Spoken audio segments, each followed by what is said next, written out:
Welcome to the BOYSCAST, bringing you the best interviews in the game. The tightest interviews. We have the best interviews. We got the best interviews. And then we do a Biden version of the... Come on, man. These are the best interviews, man. And then now to Jordan Peterson.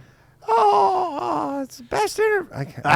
Dude, you know what? I can honestly sometimes do it, and then sometimes not. It was like renowned where I everyone know. was like, I didn't know Danny was this impressionist.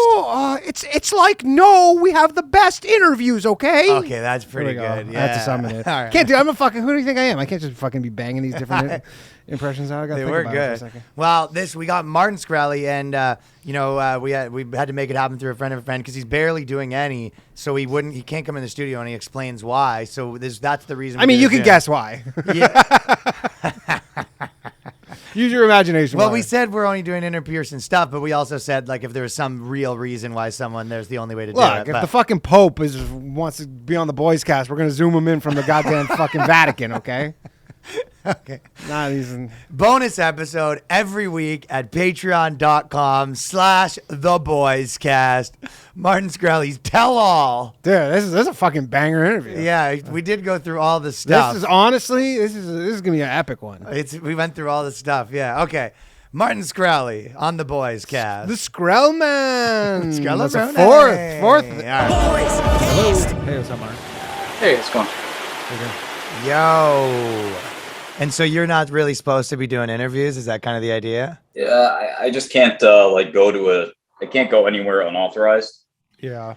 Oh, so if you were going to come to the studio, you'd have to get like written permission, and that's a whole debacle? You got it. They get you on lockdown, eh? Quite literally, yeah. They're like very like dense. If you're like, oh yeah, I want to go to a podcast, it'd be like, how is that going to further your correctional goals and aims? Yeah, so you want to save those for something important, like I got a threesome in North Carolina that I got to attend to. Yeah, they're very specific about what's allowed. It either has to go into the category gym, laundry, job interview, drug, alcohol counseling. That's about it. That's a. And how long for? September. I'm sort of free. Oh, that's not bad. Oh, that's soon. Well, one of the things, I don't know if you know this, but like Ed told you, but me and Danny we used to have an office in Toronto, and our friends are the guys who made your documentary.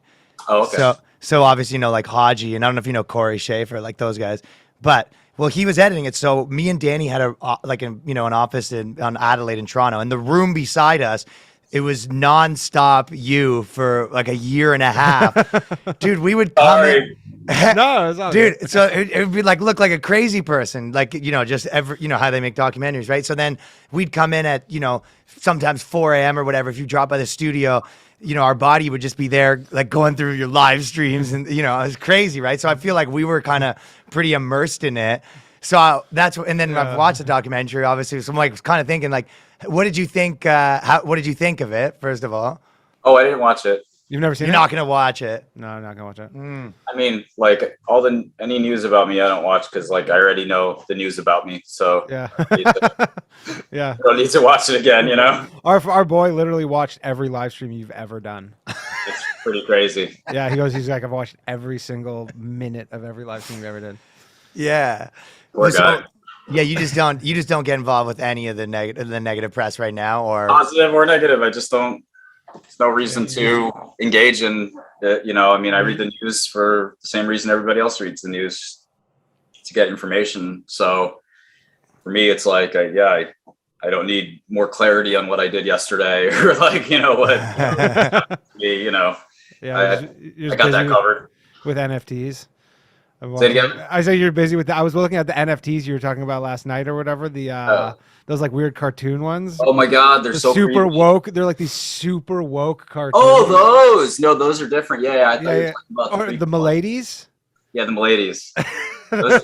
what's Milady? They're like the cringiest NFTs. Okay, so not only are they the cringiest NFT, but they're also racist, anti-Semitic, and some other bad thing. Yes, grooming pedophilia thing. So Yeah, but they're all under the guise that they're the most woke, right? But they went so far left that they came like all the way around almost. That's the Miladies, or are you talking about the other one? yeah. I mean, I'm so confused by it all, but like, like they're all like dismantling the patriarchy. Like there should be no like legal age of consent because like, Right. but it's like not, but it's like not under like not under like protecting anybody. It's all like, you know. I don't think I actually don't think there's like an explicit.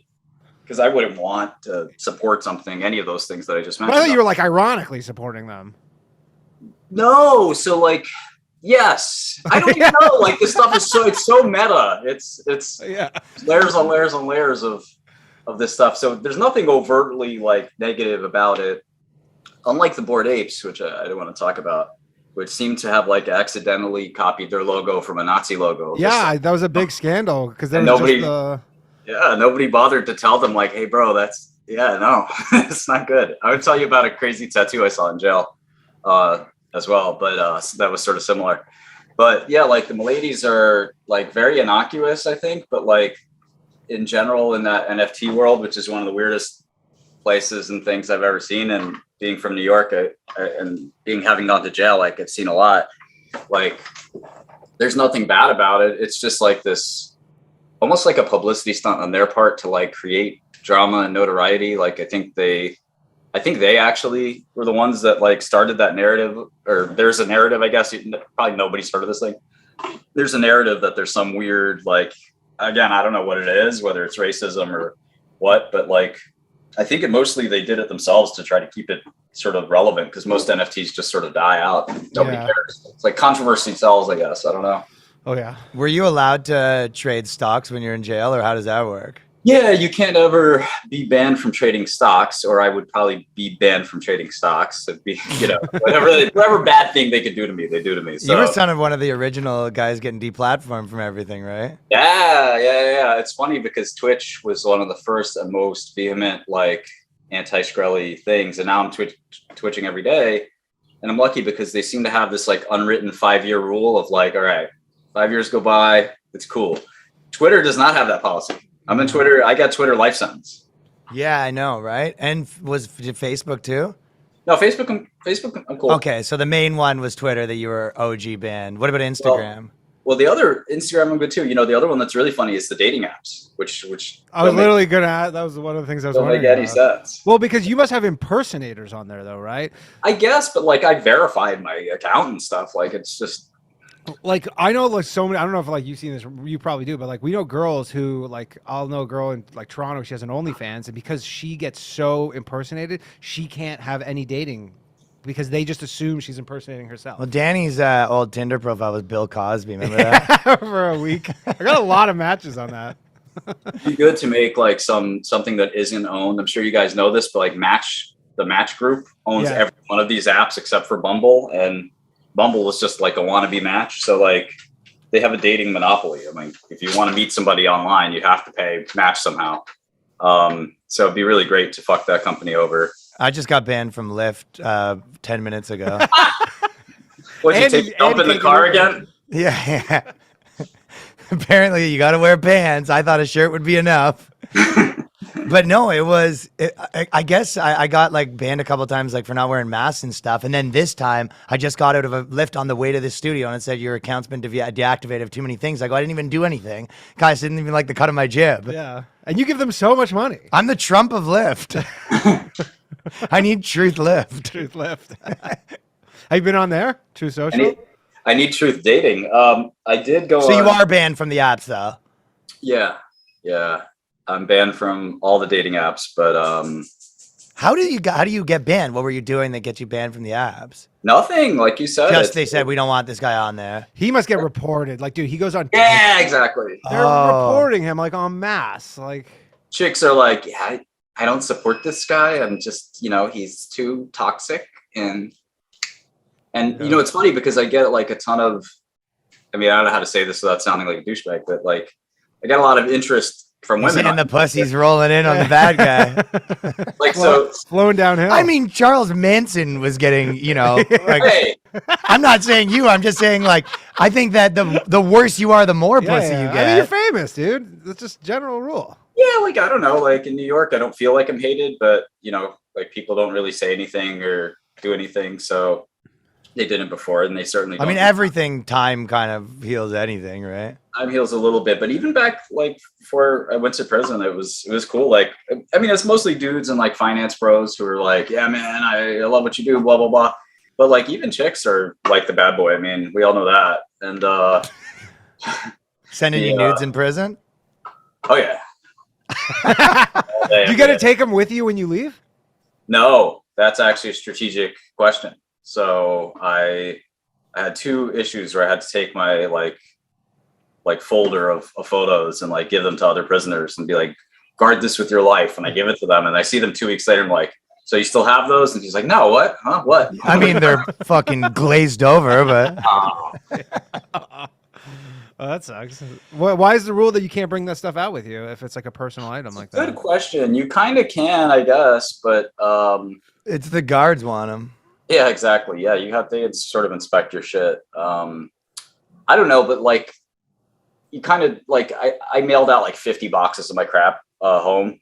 So like that's not something that's like a priority to like, send home. Yeah, you figured there'll be lots of that waiting for you.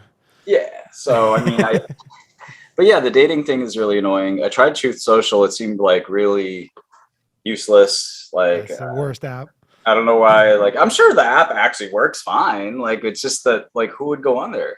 Oh, I mean, there's only one feature of it, which is that Donald Trump's on there. That's it. Right. There's nothing else that it offers. Yeah. Why bother? And even that is of extremely questionable value. Like, Yeah. I mean, it's just all people that like agree with each other. If there are people on there flaming him, that would kind of be cool. There was a few people I that think kind of crossed the Newsom- pickup lines Gavin there. Newsom Yeah. went on, open an account on there just so he could kind of get in on the action.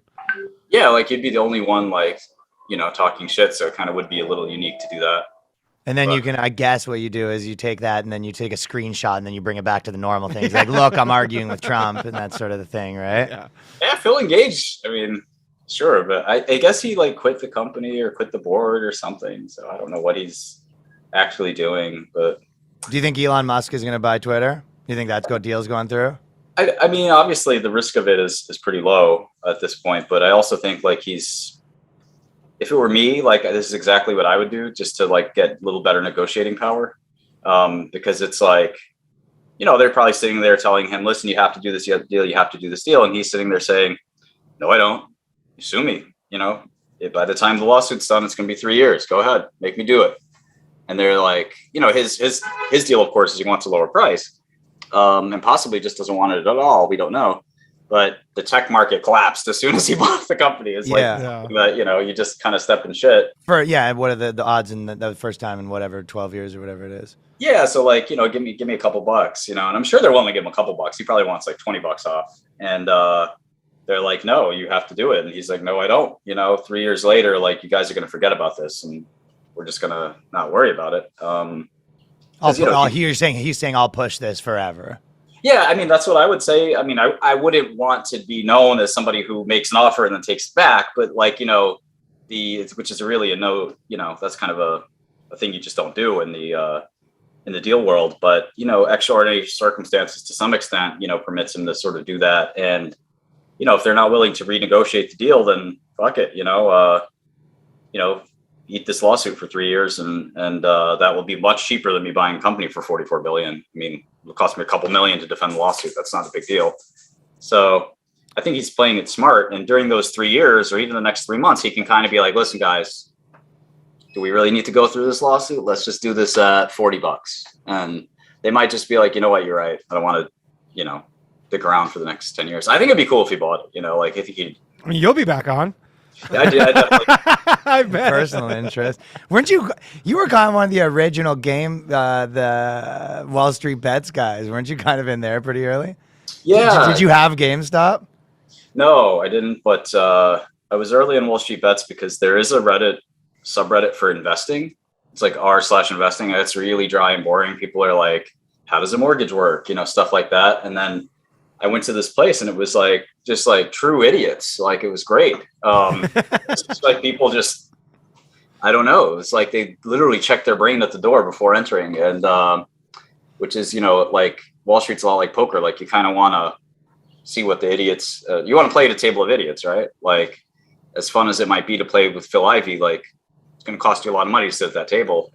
So you're like, I could just just fucking fade these guys. Well, it's like it's the classic poker thing. If you don't know who the sucker is at the table, it's you, right? Yeah. So it's like, what would you do now? I lost tons of money, and I lost 60 grand on one of his investments. It might have been 80.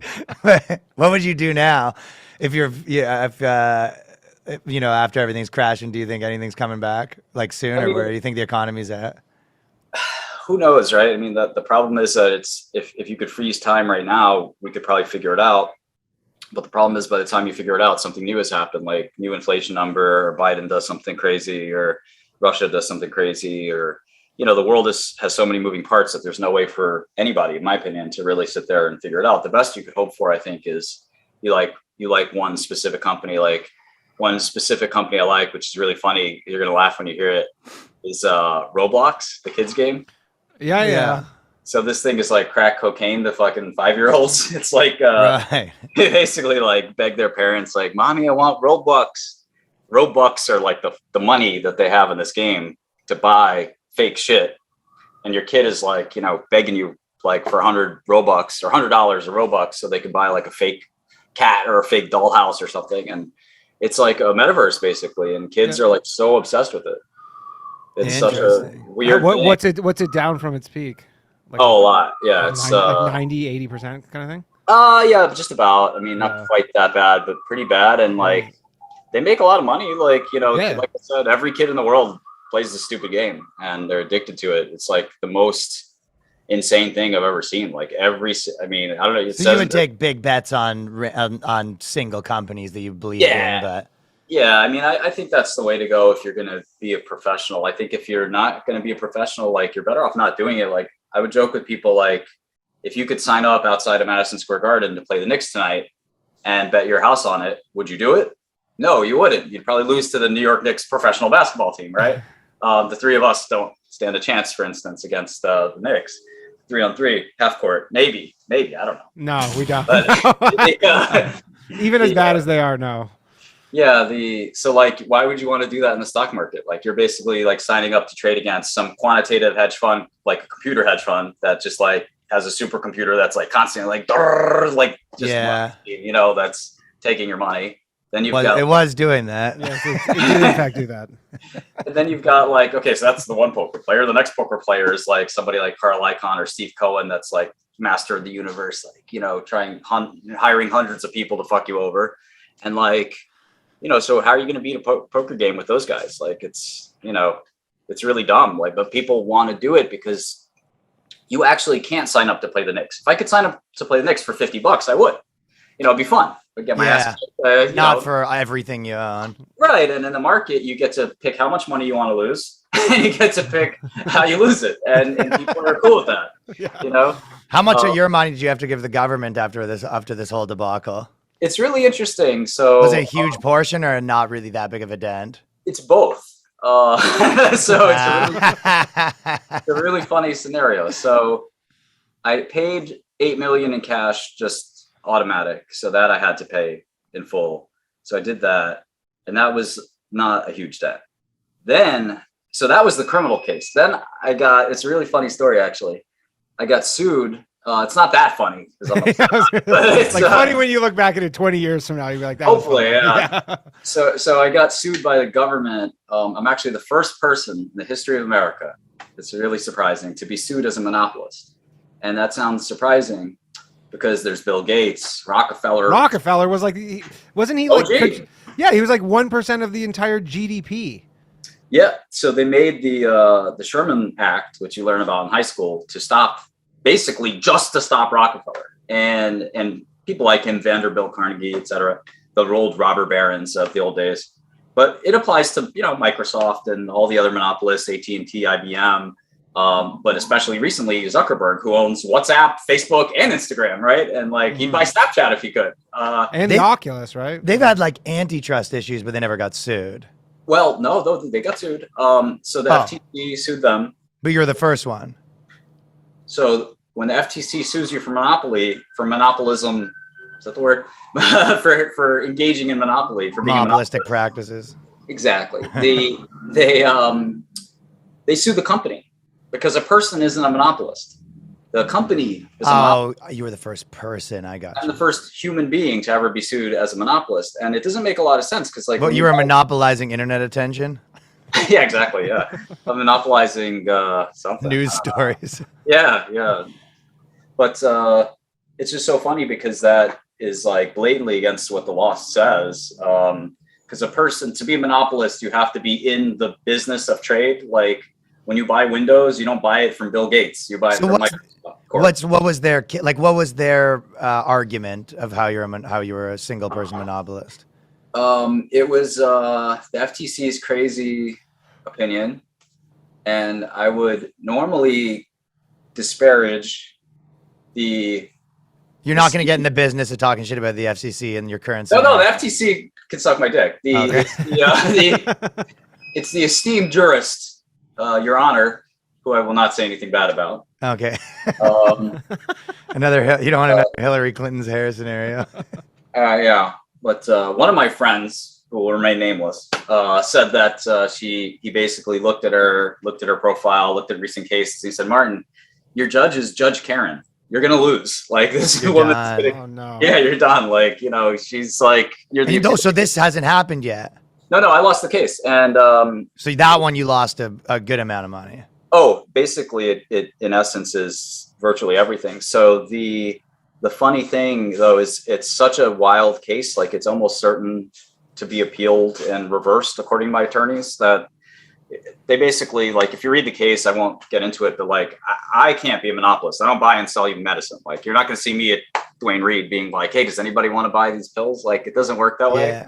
And that's why I'm the first guy ever, because you know it's never been done before, because it can't be done. Like they would have done it before on Bill Gates or Mark Zuckerberg if they could. So they kind of sometimes these government entities take a chance. Like they kind of try to like throw out a case and see if it sticks. And if it does, then we'll do 20 more. You'd be the precedent, and then precedent-setting case, right? So like they're begging and pleading that this case is going to stick, and they picked like the worst guy for it to kind of like expand the law for, and we're going to beat it, and it's going to be hopefully quite trivial. Even if I don't beat it, usually you don't have to pay anything as an individual executive, regardless. But yeah, they tagged me for $65 million, which is quite a lot. And yes, that is quite a lot. It's almost one of Danny's, almost like Danny's gave you a stock pick.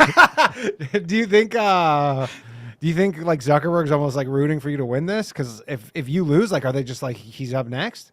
It's so funny you say that, because like we're now canvassing for these like amicus or amici friend of the court briefs of like various companies and organizations that are like, all right, if this goes through, then every executive in corporate America doesn't want to have that job because you can be sued personally. Why would anybody want that? Yeah, too much liability. That's the whole purpose of starting a corporation, I guess. Yeah, so it's sort of a dumb lawsuit, and it was a dumb decision in my opinion, even though the judge is very esteemed, respected, and highly credentialed. And this judge is the man. Yeah, this is federal. This female judge is the female. She's the female man. Still the man.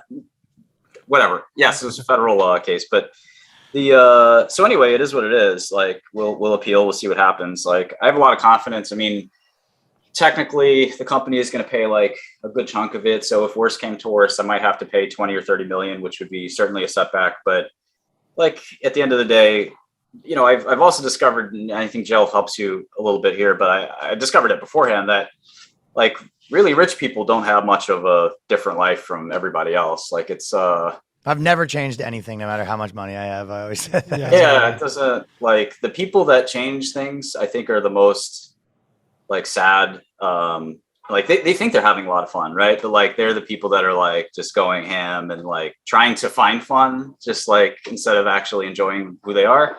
And like I've never had that problem either. Like I was just reminded of an old executive of mine who had an apartment 10 times more expensive and bigger than mine. And like he would always be drinking, partying, taking private jets, helicopters, Hamptons, whatever. And it's like, dude, like who's the rich guy, me or you? You work for me, you know? Yeah. Like 100 times richer than you, like, but you act like you're Bill Gates. Like it's crazy. Yeah, and also like that could change in a dime, because I'm sure like, you know. Usually the more you spend, the faster it changes too. So it's sort of just funny to see that. And like, you know, for me, like the things I love are pretty lame. Like I love my cat. I love like Microsoft Excel. I love programming. Like that's all geeky. I mean, I've watched a bunch of your lives, your YouTube lives, and this guy's cranking on Excel. He's just, like so fast. What do you do? What do you do on Excel? Well, I do what every Wall Street guy does: plug and chug numbers and forecast. Okay. Like I like boobs and stuff too. Like so, I'm not like no, but you're essentially Now just we're the talking. research that you would normally do, just by yourself. You're just live streaming, so people can kind of just see under the hood, right? It's pretty boring. Like I think like it's funny because I see like I was watching like two chicks in bikinis yesterday, and they had like 5,000 times the followers I had, and I was like, man, what am I doing wrong? This is really frustrating. But it turns out that financial formulas aren't the most exciting thing in the world. Were there any other rich guys? Were you in a jail with lots of rich guys, or was No. it kind of all? And were you in general population? Yeah. So all of the guys I was in with wwere basically drug dealers. Did you have to pick your race pretty early on? It's an interesting question.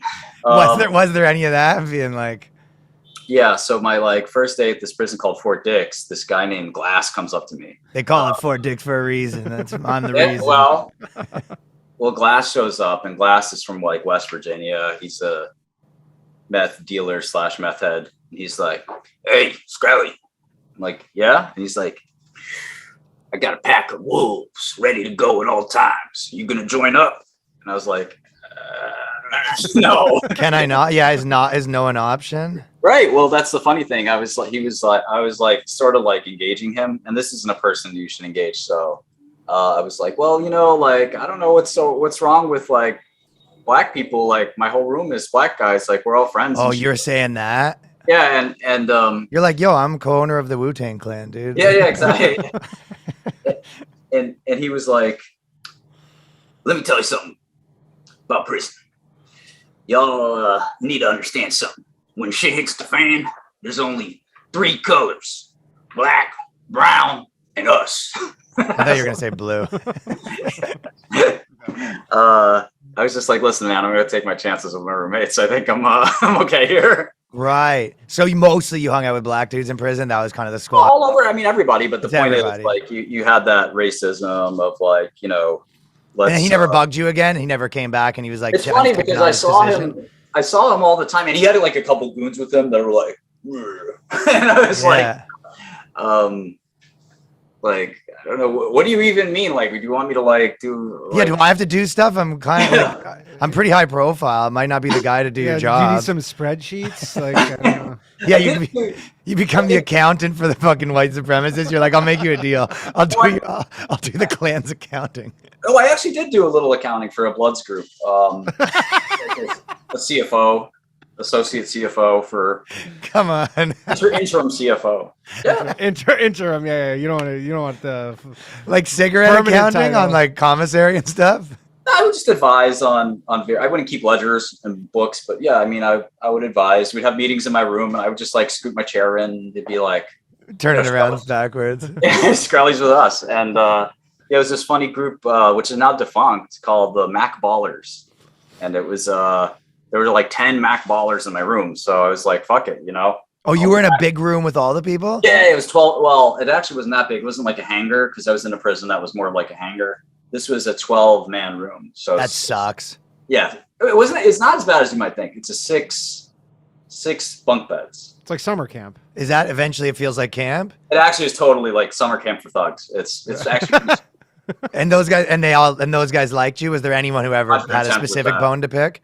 no. I mean, he bought the Wu-Tang album. Well, that doesn't hurt, but I'm sure that guy I think the goodwill. biggest thing is being anti-government. Like everybody in there is like super anti-government. So, Right. You were like, they see you as wronged by the government. and they see me as like when I did the whole Congress thing, they're like, man, we all wish we could go to Congress and be like, this and that. And, that's what literally every prisoner and criminal's dream is to like say whatever he wants to the judge or say whatever he wants to the senator or the DA or the AUSA or whatever. And like, they can't really, and they know enough not to do that. Right. But they also know, that they'd love to do it if they could. I've met a few people who have done that, and like, they'll get twice the jail time. Like if you tell a judge, like, your honor, with all due respect, your decision was wrong and you're an idiot and, you shouldn't have done this and blah, blah, blah. I'm sick of this courtroom and this is a disgrace. This is kangaroo court. Like you'll get 20 years instead of 10. It's kind of messed up if you think about it. It is There's that much up. like discretion in it.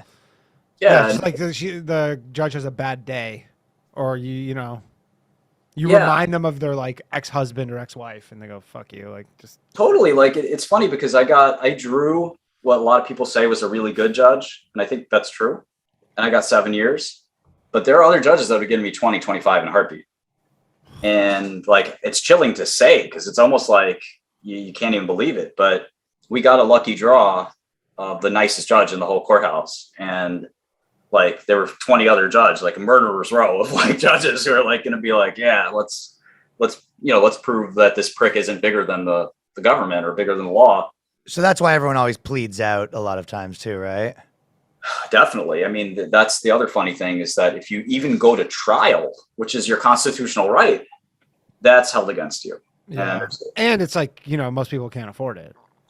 Yeah, I mean, if you want to do it, you're going to get a lawyer that's appointed to you, which actually some of those lawyers are actually fantastic. What's funny though, what's difficult, it's not funny, it's sad, is that so many of the prisoners and inmates don't have any kind of understanding of like, this is a professional person who's trying to help you. There's always this conspiratorial thing of like, oh, well, they're working for the government and, they're going to screw me anyway. And, ultimately, or they just, some of them, I can obviously see you go, you're like, he doesn't know the details of your case. You're like, oh, you give zero shits. I'm being, right. This is a train something. What do you call them?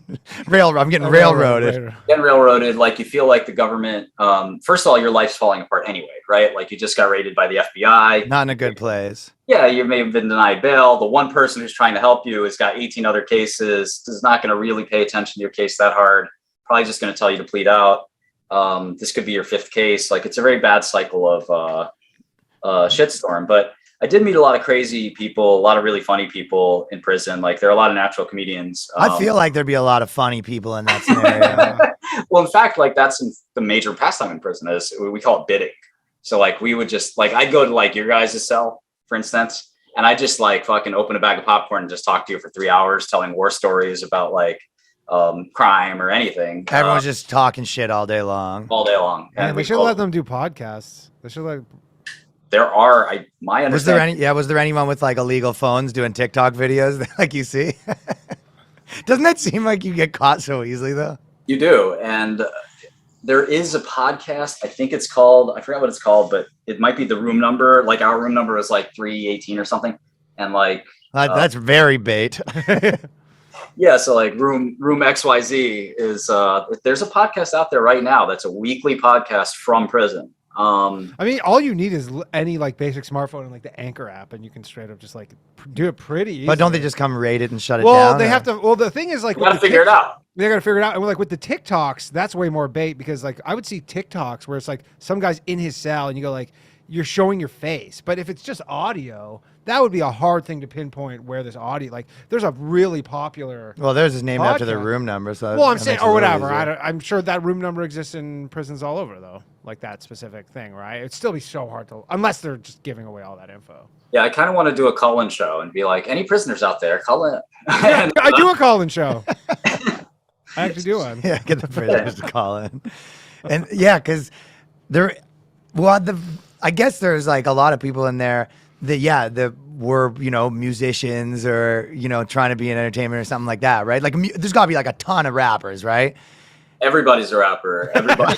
yeah, Dude, I can imagine. This one guy, Bo Cash. Bo Cash came. I was in MDC for a layover, and Metropolitan Detention Center in Brooklyn. It's a high security, maximum security jail. It's not a prison. Is that where Ghislaine Maxwell was? She was either there or MCC. I think she was. Yeah, she was MDC. That's right. Okay. Yeah, I think she was there. Yeah. Yep. So there's only 2 jails, federal prisons in New York. There's MCC in Brooklyn. That's where Epstein died. And then there's MDC where I think R. Kelly and Ghislaine and I was there. And Is so R. Kelly, would he be in he's there. Yeah, general population? That's a tough one. Yeah, I think so. I thought it was just like if you're famous, you don't go to that. No, Where are you supposed to takes go? it takes a lot to be segregated into protective custody. Mainly pedophile stuff. Is that? PC. So it's funny. I went to PC for a few months, not voluntarily, and I was really upset because, like, It's boring. it's very boring. GP is actually kind of fun. And it's like a party. It's like a weird party. It's not a party you want to be at. Don't get me wrong, but like, you got to put yourself in the prisoner's mind state. Like, your goal is to make jail as entertaining and fun as possible. Yeah. And like, when you put your mind to something, you can do it. And so like, these guys find a way. And when I say these guys, I'm firmly including myself. Find a way to like keep this thing as exciting and interesting as possible. And sometimes that'll include a little violence, but nothing heavy. It often will include like a lot of like jawboning, like people just, talking shit, yelling, planning, but like at the end of the day, everybody hugs it out. I mean, sometimes they don't, but generally speaking, it's the least. You never had to fight. It wasn't like immediately you had to fight. Like, I was starving for action at one point or another. I was just like, this is fucking retarded. Cause like I would see some big guy, like, what the hell is that dude's name? I'm trying to remember a couple of the actual people, but Big Ree would just always talk shit and always like huff and puff. And he was huge, like a scary guy. But he's pretty fat, but still like, gigantic guy. And Big Ree would always walk around the hallways and like just yell at people like, man, you fucking, you're this, you're that, blah, blah, blah. And and one guy who was new was like, oh shit, what's going to happen here? And I was like, just watch right now. And like, somebody eventually was like, shut the fuck up, and he was like, my bad. Oh, really? It was just such like a, like such a weird environment where like nobody actually wants to fight because you end up going to the hole. You end up losing. Right. That's huge. Yeah. In Oz, they're fighting every 2 seconds, which is TV, There's no guy with that in BC with the small hat. Well, it's funny because there's 4 levels to this prison thing. So there's the camps, which I unfortunately didn't get to go to. That's what you're talking about when you said like white collar prison and stuff like that. I wish I could have gone there. Yeah, you'd think that you'd be getting to go there. That's like where Conrad Black went. Yeah, exactly. Is that because like you were so like a high profile? We're making an example of you. Were saying you're not going to the good prison. Pretty much, and it sucked. So I had to go to the low security, which is pretty like much very easy going in terms of the people there, but it's just not great facilities. Like it's very still restricted. But people aren't there for life for the most part. You can't be actually. So that's probably the biggest reason, right? Like is that the biggest separation? If people are there for life, they get wild. Yeah, well, you have nothing to lose if you're there for a medium. So the mediums and the penitentiary, and then there's actually a level above that, which is called the ADX. That's where Chapo, Ted Kaczynski, like those. It's like the Supermax. It's called the Supermax. Yeah. That's like. You don't want to be there as a indescribable. Like I've seen the shows like on you see the shows where they're inside the Supermax and they're like insane and everybody's like flooding their thing all the time and like it's just yeah. We did a little of that too, but anyway, there's a lot of ways to fuck with the prison guards. So they generally are actually really nice. We know it. Yeah, we know one. A guy who's like the booker for the Stand. For the Stand Comedy Club. He's just like that's his other great guy. Yeah. A ton of dudes. He actually met a couple. There's a couple of guys that he was their guard, and then they always wanted to do comedy, and they got out and started doing comedy, and they work at his club now. Yeah, it's awesome. I mean, that's actually what the goal of recidivism, reduction is. Like, I think I don't want to get a soapbox or be political about it, but it does suck to go to prison. Like I'm going to be good, right? Like I'm wealthy, I'm young, I'm educated, but like the guy who's pussy getting thrown at you, the guy who's been in prison 8 times, like what's he going to do? Like, there's nothing he knows other than crime. And it just, it sucks, it's, like I taught a lot of guys how to read and write. I taught a lot of guys math. I taught a lot of guys, whatever I could teach them. That's like a montage in a movie. It is, but like for me, it was like really emotional too, because it was like I couldn't fathom it. Like I come from Brooklyn, I don't come from wealth. My parents are immigrants, but like I just couldn't even even understand how there could be people that didn't know Python or didn't know didn't learn this or that in math or whatever. And I was just like, this is crazy, you know? And so many of those guys in prison are actually quite smart, like in IQ and knowledge have like nothing to do with each other, right? Like And you can tell they're like quick and stuff. Yeah, like they're real quick. And you're like, man, you could have been like, you could have done whatever you wanted. And half the time is it's a personality problem. Like there are like my first monkey was this crazy guy named Marley. He was this Jamaican dude. And like, yeah, I came to learn like a lot about Marley and how like the amazing variety of crime that he's committed in his life is just like the longest rap sheet you can imagine.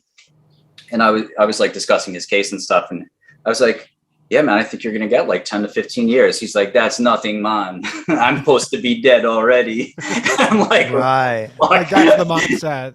Yeah. And he takes his shirt off and he shows me, or lifts it up and he shows me like all these bullet wounds. And I'm like, what the fuck? He's like, yeah, me got in gunfight, man. 2 guy didn't make it. I made it. And they indicted me on the bed. Well, I was boobs in me. And I was like, God damn. Like, and he would just tell me these crazy stories. And I'd be like, this guy just decided to take what like we think of as a normative life and just be like, no, I'm not doing literally any of that. I'm going to make $50,000 a week selling heroin. He told me about, he would go to like a club and like tip waitresses $1,000. And I was like, Marley, let me explain something. Like, the richest people don't do that, like at all, ever. It's like, me no, man, me no. I think like for a lot of these guys, like, and again, there's no specific racial orientation. It's like every hardcore criminal looks at it and says, instead of doing a 10-year normie life, I'm going to live a crazy awesome for that, you know, whatever. Yeah, rock star version. Awesome. Yeah, but like the Scarface life for 1 year. And I'm going to have 9 shitty years. And it kind of is going to average out to you doing your average show job for 10 years. I mean, it's more or less the same shit. I'll have the same amount of emotional input and highs and lows in that 1 year. Arguably better is if I don't get caught, if I somehow don't, you know, get... It's a gambler's mindset, too. It's a gambler's mindset, yeah. Which you must have a little bit of. It's hard to self-analyze, right? Like, I think for me, definitely a little bit. You know, no doubt about that. I think we all do to some extent, but for certainly a little bit more. I think again, having gone through it, I certainly wouldn't go back and make a lot of the same choices. I was in a really unique position where, and again, I have a lot of these firsts. Like I'm one of the first people to ever get charged for fraud that made everybody 5 times their money. So usually in fraud, all the money's gone, right? It went somewhere. Yeah, that was an interesting part of the doc. Well, to go back to that doc, I feel like they didn't do you dirty. Like I feel like it was really fairly fair. But yeah, no, I mean that's what most people say. Well, you spent 2 years with them, you know. I think that, or whatever. I don't think like that would be such a dirty move to go hard. Like, you know, like I don't think like normal people have that in them to be like that. Yeah, no, you're right. But like, yeah, so like having a fraud where like you make 5 times the money. Like a bunch of people are telling me like, yeah, can you defraud me next? Like, you know, how do I sign up for this fraud? Like, I want to make 5 times my money. And I'm like, yeah, it's funny because the guy who took the stand against me also. Oh, sorry. Someone's at our door for the first time, literally ever. Yeah, cool. All right, we're back. Sorry about that. No problem. I figured it was FBI checking in. They got wind. There's 3 people. I think that's leaking. Yeah, sorry. No, that's all right. Yeah. So like being in this weird circumstance where like my fraud actually made everybody money was another like, what the heck, you know, like how does that even work? And it's funny because the guy who took the stand against me ended up having a company that lost everything for its investors.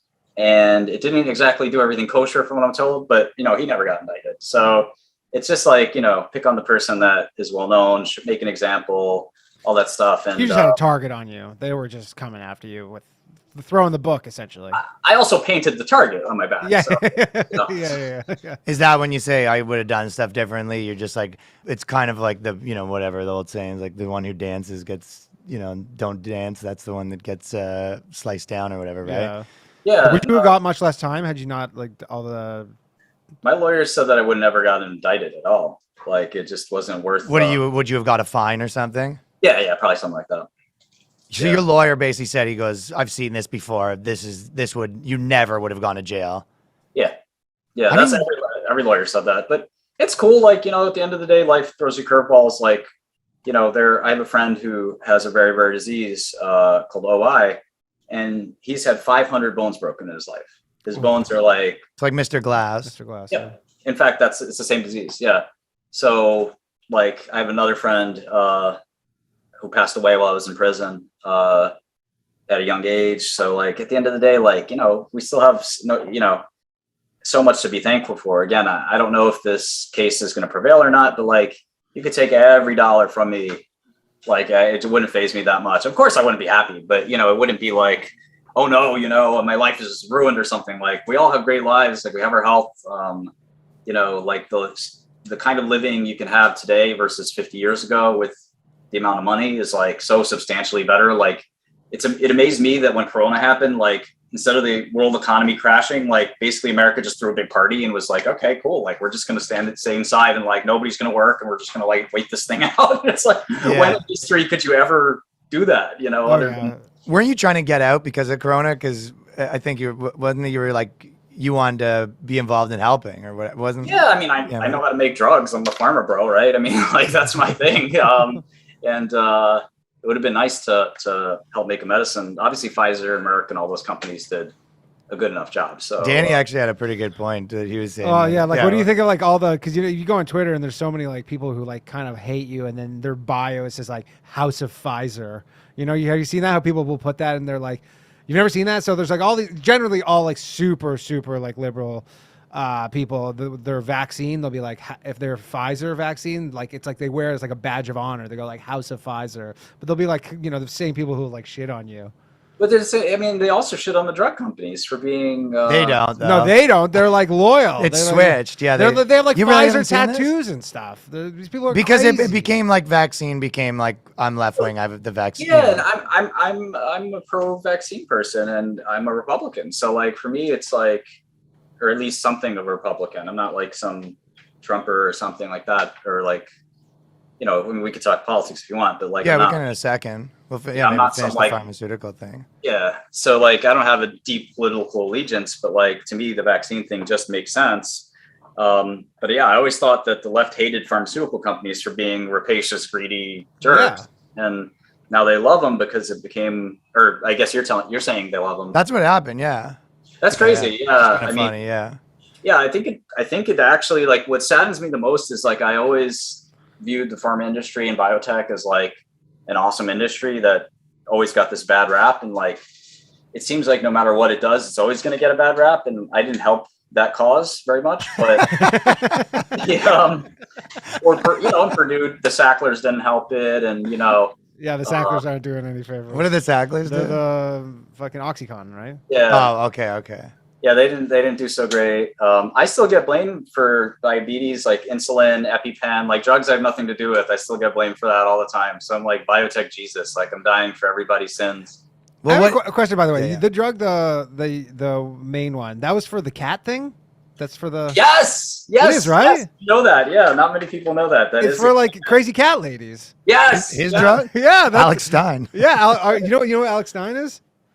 No. He's the guy who does those cat crazy, he's like loves cats, but he does those crazy, like he'll go to city council meetings and he does these like raps and stuff. He's like, he got in a whole thing Anyways, he with loves AOC cats. yesterday. If you go look at AOC's, Oh man, sounds like I love this got guy. a huge beef with AOC.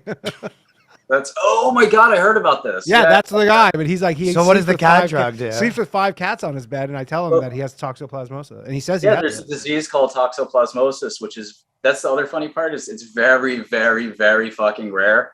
And like everyone would be like, Shkreli raised the price on drug that millions of people need to survive. I was like, millions of people need this thing to survive. Explain to me how, only 2,000 people take it. So it was just such a bizarre thing because only 2,000 people ever took our drug. And they're all crazy cat ladies. No, so basically the cat is like the definitive host for toxoplasmosis, which is a parasite, which is hilarious because like fucking cat, like, you know. And toxoplasmosis affects people who have a compromised immune system. So mostly people with AIDS. Okay. These days, AIDS is very, very rare, right? There's like 50 different antiretrovirals. So like, in fact, most people don't go from HIV to AIDS. Yeah. No. And in fact, having HIV today is, like I say, it's super normal. It's very livable. Well, they recently, if you're on like whatever the thing, like you don't even have to disclose it legally anymore because it can't be transmitted. Yeah, it's quite treated well. It's very well treated now. Like I'm not going to say I would like it or that. No, of course not. But it's man, it's just not the, like, people used to be like, oh man, that'd be the worst thing ever. So like, I mean, it was a death sentence at one point. Right. Like 10 or 20 years from now, I bet you, or even 30 years from now, I bet you people are going to be like, oh man, I got chlamydia or I got gonorrhea. People are going to be like, oh man, I test, I'm HIV positive. It's crazy, man. Like, and your wife's like, that still means you're fucking a guy. Like, what's going on here? What do you think about monkeypox? I don't know a lot about it. So the funny thing about coronavirus is that for like decades, me and my Wall Street friends would short like every pandemic stock because there was always this fear of this, like the big one's coming. And it'd be like, nah, it's going to blow over. And, so this happened. Did any of them get fucking torched? Well, H1N1, swine flu, like all these big pandemics that were supposed to be bad, like they all died out. Even the former coronaviruses like MERS and SARS, like those, like MERS and SARS were like, they went away so fast, like 60 people died of MERS. So we're like, oh man, coronavirus is gonna be the same shit. Like there's no way this thing is gonna transmit and take over the world. Like, and of course that's exactly what happens. So I think nobody really saw this coming, and nobody saw that mRNA vaccines would work, because that was like also voodoo in Wall Street and Pharma. Like everyone was like, mRNA, come on, man. Was that really like before that was just a pie in the sky kind of like? It was a total joke, like, because DNA and RNA are so molecularly charged and unstable that you can't just take them. Like it just doesn't work that way. And they kind of found a way to like wrap it in this fat and then also change one of the pieces of the RNA.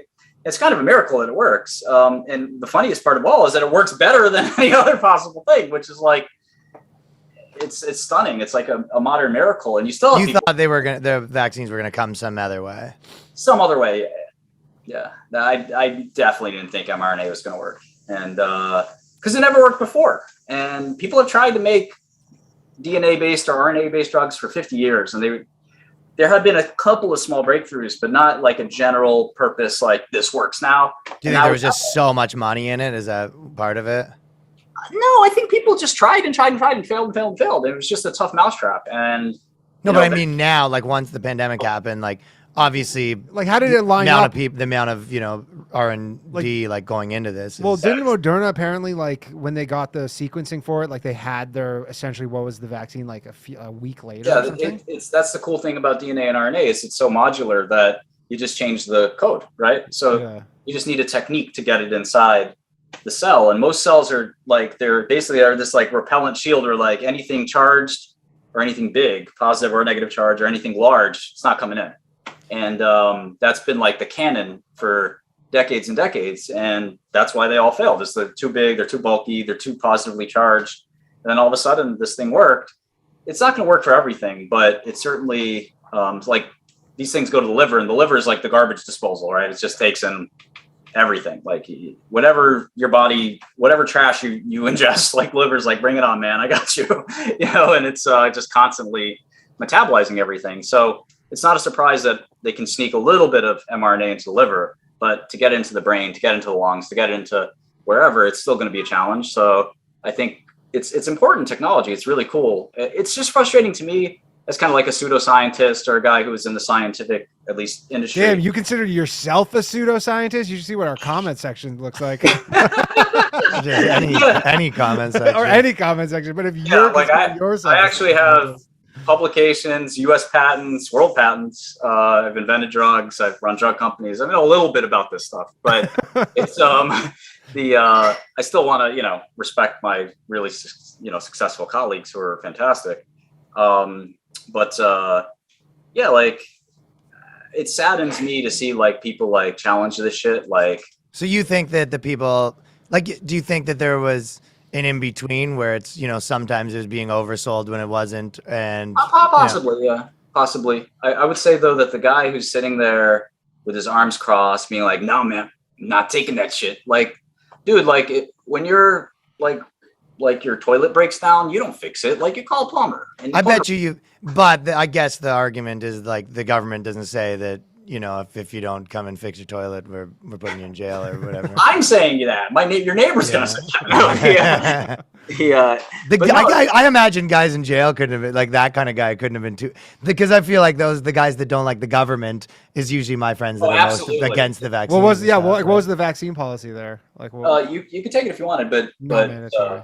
Not mandatory. Well, yeah, they're like, hey, you can't take it if you can't. Just so you know, you can't fly if you don't take this. It's funny you say that. You're gonna lose your job in the mailroom. I mean, we're both from Canada, where like that was really happening. Up until recently, you couldn't fly within Canada if you weren't vaccinated. Like up until like a month ago. As a libertarian, I think that's crazy, right? Like people have freedom. You can't hold somebody down and inject them. Like unless it's like smallpox and people are literally dropping like flies, in which case you probably want the shot at that point. But like, I think that it's still sad to see people like deny expertise and like deny. I think anything just gets politicized, and then it's another thing on the right or the left side, right? It's sad. Like imagine having a kid and you go to your pediatrician. Your pediatrician's like, yeah, listen, MMR vaccine this day, this vaccine that day, this vaccine that day, and you're like, nope. Yeah. We went to school. Well, people.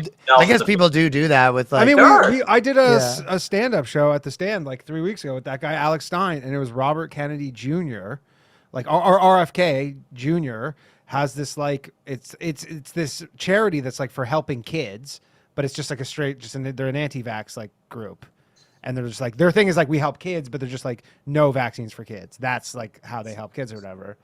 I don't know. Like, I mean, they're out there, you know. When it comes to health, I guess people take it really personally, and obviously, I have like a bias. I'm pharmaceutical evangelist, but you know, it is what it is. But it's just again, like you don't open up a circuit board and you're like, all right, let me get my soldering iron and figure this out. Like you know, it's just like it's the same thing. Like you know, it really is. Like this is a technical, difficult field that is really not for everybody. And I spent my whole life studying it, and I still don't know everything about everything. Nobody does.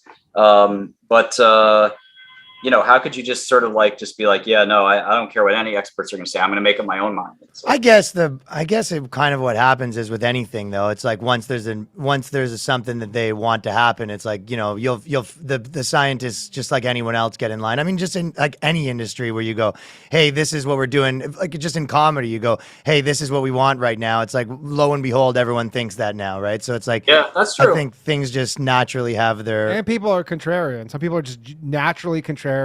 You tell them anything and they go no. And some people aren't. Yeah, exactly. So and I'm kind of like that. Like I'm literally that. But you know, for me, there's a line I think one has to draw at some point. Like again, if I had to do my own heart surgery, I'd be like, you know, wake up in the middle of it and be like, hey, bro, you're cutting the wrong place. You know, it's a couple millimeters down. Here, you know what? Give me that. Let me do it. Thank you. Yeah. All right. You know, it's like just stop. You know, it's crazy. But it is what it is. Like. I also understand the other opinion, and I think, but like when people sort of say stuff like, "Oh, the vaccine wasn't tested," or "What about this side effect?" I'm like, dude, this isn't your thing. Like, just stop. You sound like an idiot. Like you're not a doctor. Like you don't know what a p-value is. Like you're not. That'd be funny if like Martin was out there kind of saying this stuff, and then like all the like liberal blogs had to like be like put you on a pedestal now because yeah, they're just gonna have to ignore that one. They go, strange bedfellows, man, really strange bedfellows. That's I mean, you can make a comeback pretty quick if you agree with one of their things a lot. Yeah, if you want to do like a change my mind, like a Crowder kind of thing, but you're pro-vaccine. I would love to. Dude, you'd be friends with Vice again. Yeah, I don't know. It's that's just how I am. Like I call a spade, whether it's dissing Bernie Sanders. I used to say that he had toxoplasmosis, where he had a disease, you know, that caused him to raise taxes on everything. But and that we should be worried more about his illness than my drug. But again, the media is a funny thing, man. Like. Yeah, I mean, you must have experienced it the most. Yeah, it's like that's. I mean, people always say that in little things where you go, whenever the media is going hard on something that you know personally the facts, you know, because it's you or you know a close friend or whatever. You're just like, oh, this is how they fucking operate. And it's funny because like you can't blame them necessarily, I guess, because like they're not you, right? Like they don't know what you know. But like in the old days, like I think in the olden days, the New York Times and stuff, like they'd actually like really research something and make sure like they vetted it correctly. These days, I don't get asked for a comment or anything. Nothing. And like the best part was the Wu-Tang album thing, where everyone was like, well, your Wu-Tang album was taken away from you. I was like, what do you mean, this one? And I like press play. Like, Right. but it was taken away from me. I was like, this is the album that's playing right now, right? Is that the one you're asking about? Like, oh, because I wrote this big article that said it was taken away from you. I'm like, yeah. Where'd you get that from? Yeah. Like, it's like, well, what do you think? I bought the album and didn't make a copy? Like, What was the wildest lies that they told about you? that one was pretty In your annoying. opinion, that one's the craziest I one. mean, that one was pretty annoying. Like, one of these things says I'm 5'7", which is funny. I get the height wrong. It's pretty annoying because like Yeah. Like, Especially when you're a single guy. exactly. Like, I don't care, but it just happens to be the number one most objectively important thing to women. So like, it's I think your bank account's objectively more. that's important More too. important. But they lie More- about that too. So it's Yeah. it's a very frustrating thing to have to live through. And that's why trust is so low with experts, right? The media is supposed to be trustworthy experts. Exactly. No longer that at all. In fact, that's why podcasts are working. I did a podcast, kind of reminds me very similar to yours, called Pardon My Take with Barstool. And they got to the bottom of whatever, like this whole thing, like just talking and interviewing and like being normal human beings. And Yeah. the whole thing was like not edited. It was just like, hey, this is a conversation. Like you can take it or leave it or think you like the guy. Yeah, agree with some or don't do whatever, but and that's why Joe Rogan works too, right? It's like, you know, what we don't want is you to tell us what to think. Like that's and it's happening simultaneously. It's like both. It's like they're losing trust while the other side's the podcasts are gaining trust. There was like a Pew poll came out. Did you see that yet? Like yesterday, and essentially, like only 50% of journalists think that. I think it was 54 think that they need to cover the other side of a story, and you're like that they even need to look into the other side. Like at all. They're just like, we just find out all the info on the one side that we've already like decided is the premise essentially, and then just like go from there. Yeah, that's the funniest thing when like some journalists will call me up and they're like, we're going to press in 5 minutes. We have these following like you go, if I refute this, do you have time to correct it? They're like, no. Yeah, and I had one thing where Bloomberg asked me for a comment, and I was like, listen, I'm only going to make a comment if you promise that you will put it in your story verbatim as my official comment. And, Bloomberg is this service. I'm not, if you know a lot about the company, because it's a weird company. They have a media company. Yeah, I know the media company. But then they have also a software company that's like a Wallstreet software. And they're like, yes, Martin, for a quote from you directly, we will put it in exactly for you. And I responded with, Bloomberg sells an antiquated, extremely expensive software that Wall Street professionals. This is peak troll days, right? And they're like, yeah, no, we're not putting this in. I said, you promised. What the, and I've had so many lies like that from media where like, there's this thing called background where you're supposed to like, you'll talk to them completely not for attribution. And then like, I'll read the article and be like, you just quoted me. Like we said it was not for background, and they'll like give me some cockamamie reason. Oh, like they said it's off the record essentially? Yeah. And that background is explicitly understood thing in journalism. But like even the Wall Street Journal did this to me. Like they'll be like, oh yeah, well, sorry. And so like, what am I supposed to do? Sign a contract with you guys before I talk to you? Like, if you do this, I'll sue you for that. Like, how about just like not being a douchebag? My argument is like for people to not misrepresent me in headlines, because the clickbait headlines, but you'll agree to something because you're just like, I don't have to do anything. So someone's like, hey, like I'll agree, but like don't make a clickbait headline that's something I not said. And then they do. And then they they do it worse than you were. I was like, I didn't even expect it would be that bad. And then you ask them to change it and they just kind of like ignore. It's like, I don't know. They're just, all of these places are just running such like, there's a lot of scumbags in that. That's the scummery that occurs with headlines is really funny, because I had to learn this the hard way. Is I'll sit down with a reporter and the reporter will interview me for like 5 hours and write a story. And you think like, okay, this went really well. Like this reporter was totally digging it.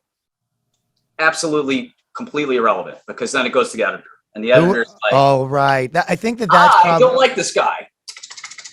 You are right, because I think that's what happens even in the cases I'm thinking about. It's like they didn't set that out, but then they did the thing, and then they said to the editor, and the editor makes the news headline that's like, Yeah, the editor so always and writes the so. headline. The reporter can suggest a headline, but the editor writes the headlines, and the reporter's just a lackey basically, and the editor considers themselves like, I'm writing this story, not the reporter.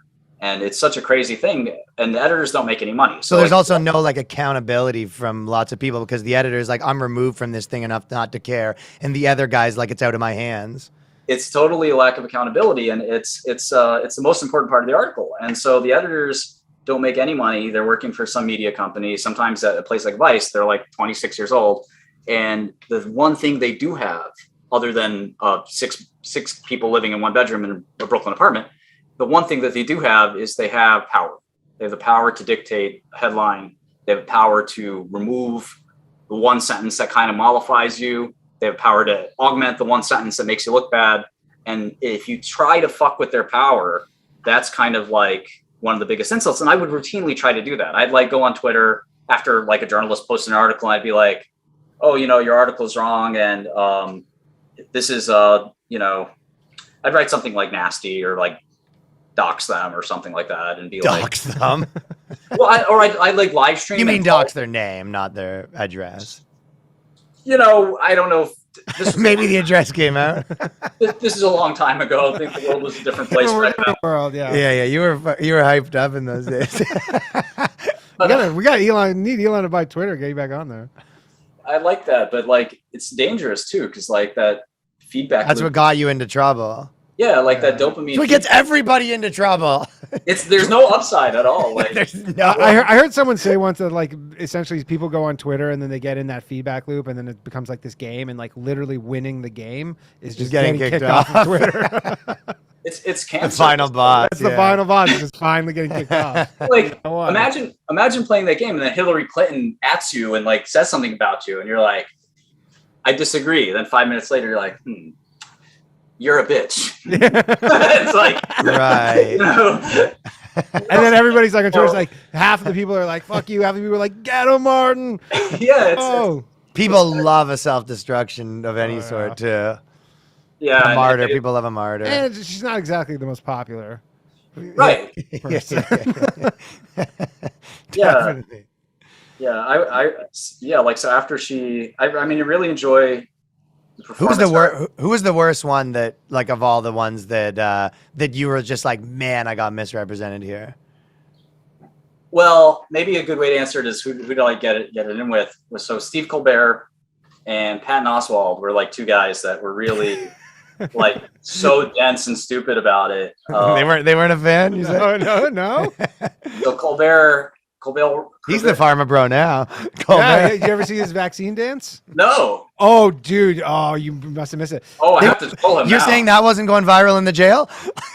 Dude, he did this. It was so panned. It was the worst thing you've ever seen. It was all these like Rockettes, but they're all wearing these like syringe costumes. And it was only like some NBC dork could come up with this. Dude, he came up with it. It's so cringy and bad, and it's like the opposite of comedy. Like, it's so far removed from comedy. So I actually posted it saying that, like, I just got my first role on Colbert, and people were like, I can't believe you would do this. I was like, yeah, it's not me. Well, that's why I was like I thought I was beating him at his own game. Like, so yeah, what'd they do? Yeah, what happened? I was on fire on Twitter. Like, my shit was actually funny, and he would just like be, I think, annoyed by it, and he would try to make fun of me, but again, his jokes always miss, and he's just a social justice warrior that like is vaguely funny. And I think that he wrote something nasty, and I wrote LOL suck a dick. So like one of my like simple comedic responses is like to go to the lowest common denominator, especially as like a sort of pseudo intellectual. Yeah, it's funny. Guy, like, it's like just your mom is shit like that. It's always kind of funny. You're gay. Yeah, it's unexpected, right? Yeah, well, you're gay. That's the definition of comedy, is really just unexpected response, and to some extent. So I said that, and his response was, "Are you going to raise the price of that too?" And for everybody, that was like, "Oh, mic drop," which is also like the least funny thing in the world now. Yeah. It was like, "Oh, he got you burned, total mic drop." Like, no, I'm like, no, I can't raise the price of, no, I don't get it. You know, like, Yeah, it doesn't really work. it was just so dumb. Like, I mean, he can't. The thing is, his base, he can do no wrong. Like it's one of those things where like he can say nothing that's gonna other than going against the orthodoxy of whatever beliefs that every one of them all possess. it sort of started with Jon Stewart, and I think like he's sort of, quite frankly, kind of ashamed of it. Like it's like news activism, stand up mishmash, and it's like so like dry and corny. Like who? It's also, I mean, I don't have to talk to you guys about this, but like the whole idea of like the whole Dave Chappelle sort of backlash. Like I bought the Wu-Tang album really because of Dave Chappelle. Is he the biggest comedian in jail? He's People love Chappelle, or do they like Mike man, Epps and those guys? I have to say Chappelle takes the cake. Really? Okay. I mean, literally, there was a guy across the hall from me named Koo, who became a very close friend of mine. It just all day long, we just act out every single Chappelle skit like 50 times. And there was this like Russian hacker in his cell too, who was like, what is this? Like, like Russian hacker? That's great. Best. Yeah. I'm picturing the long hair guy from X-Files always when I picture a hacker. Yeah, close enough. And he was awesome too. And these two guys would always get into these arguments. And across the hall was me and Gator. Gator's from West Virginia. Gator's the best. Gator had a tattoo of every one of his kids, 8 kids. He was 30. Is it 30? Wow. He had a tattoo with the name of every one of his kids, except number 7 was blank because he forgot the name. He knows the name, but he forgot the spelling. So That's not like a bit. That's not like a bit. It really is crazy. On his back, there's a whole thing, a big tattoo that says "Trust no bitch." And I look at his back, and I'm like, Gator, what's that tattoo say? And he's like, "Trust no bitch." And I was like, okay, so but what does it mean? It's like, what means what it means. Trust no bitch. I ain't trust no women, no woman, never. And I said, well, what? Well, like, what about your mom? He's like, technically, she's a bitch, so I ain't trust no bitch. And I'm like, all right, man, that's cool. Did you ask him what kid number he got that tattoo at? I think he got it in prison. Oh, he got it in prison, so he had the 8. 8 bitches. He goes 8. He goes, you know what? 8. I'm losing faith. Oh, dude! I asked him. I was like, so I was just getting to know him, like this whole little chat, and really, what you're asking is like, you're not a pedophile, you're not a rat. Okay, cool. Whatever else you did doesn't matter. Those are the 2 things that matter. In fact, being a rat is worse than being a pedophile, technically. Do you have to show your paperwork and stuff? Is that That's it. That's you know the exact term, paperwork. I watch it on TikTok all the time. I see that shit. I somehow their algorithm I got in there, so then that's all. Yeah, you're stuck in the wheel. I'm stuck in the wheel. Yeah. But paperwork is like the most vital thing in prison. And the funny thing about me is that not only did I not cooperate with the government, but I actually went to trial. So it was like, and when everybody was like, who didn't know me, they're like, yo, does he have paperwork? They'd like ask a guy like and I'm within earshot, and I just like smile, and they'd be like, yeah, he's good. Yeah. Pretty sure that when he went to trial, he like made fun of the prosecutors, the judge, and everybody. Like, wow. Like, so that made you that made you pretty much awesome. Yeah. Was there anyone who didn't like the Wu-Tang stuff in jail because they're like no. Like, no, they weren't. It wasn't like that. Well, it's funny. It's funny because I think real hip hop heads understand that like beef, whether it's real or manufactured, is a big part of hip hop in general, and it's not often personal. It's sort of artistic. So in fact, it's a good story for this podcast because again, nobody really knows this. There's a guy named Action Bronson, and he's famous rapper, sort of mid-tier, whatever kind of rapper, and he's Albanian, and I also happen to be Albanian. So I'm 100% Albanian, and I believe he is too. And so I follow his music as well as him because he's Albanian. And he got into a big fight with Ghostface Killah. And Ghostface is, some washed up old rapper who's in Wu-Tang. He's a great musician. But like he says dumb things like the FDA is holding up cures, blah, blah, blah. He's very like racist against white people. He's very, he's just sort of not a great philosopher. Ghostface Killah has a bone to pick with white people. Yeah, he's no genius, but great musician, great rapper. Maybe one of the best ever. But having a conversation with him isn't a good idea.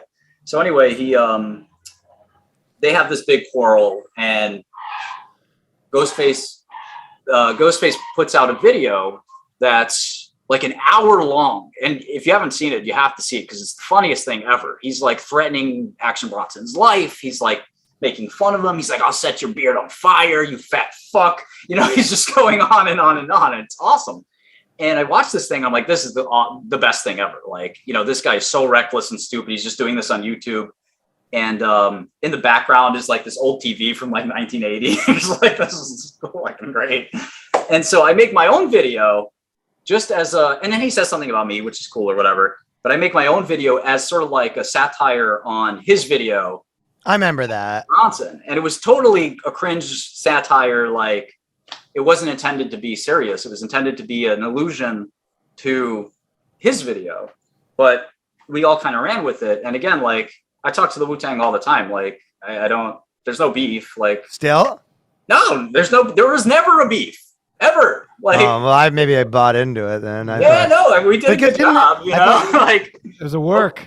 I got worked. It was all the we work. got work. Are you guys Well, I'll wrestling tell you, fans? we asked our No, we're like not really. We like so no, What? we're not wrestling fans now, but we're like A we little know about bit, it. yeah. a little bit.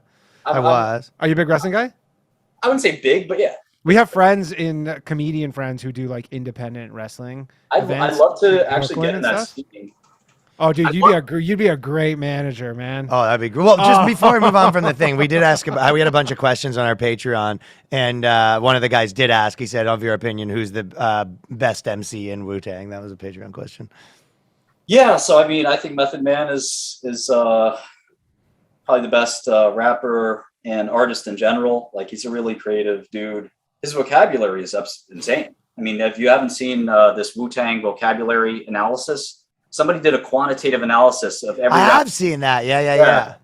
And the Wu-Tang is like in its own like quadrant of like vocabulary. And I think that always got me, and especially like the rhetorical devices of like the metaphor of like Shaolin is Staten Island and they're the killer bees and the rap sting you. Like, that's rich metaphor. Like, other rappers don't. No, not like that. I have a question actually, because so you obviously have a copy of the album, and you had a phone when you were inside. Were you able to play it? Like, did you have it?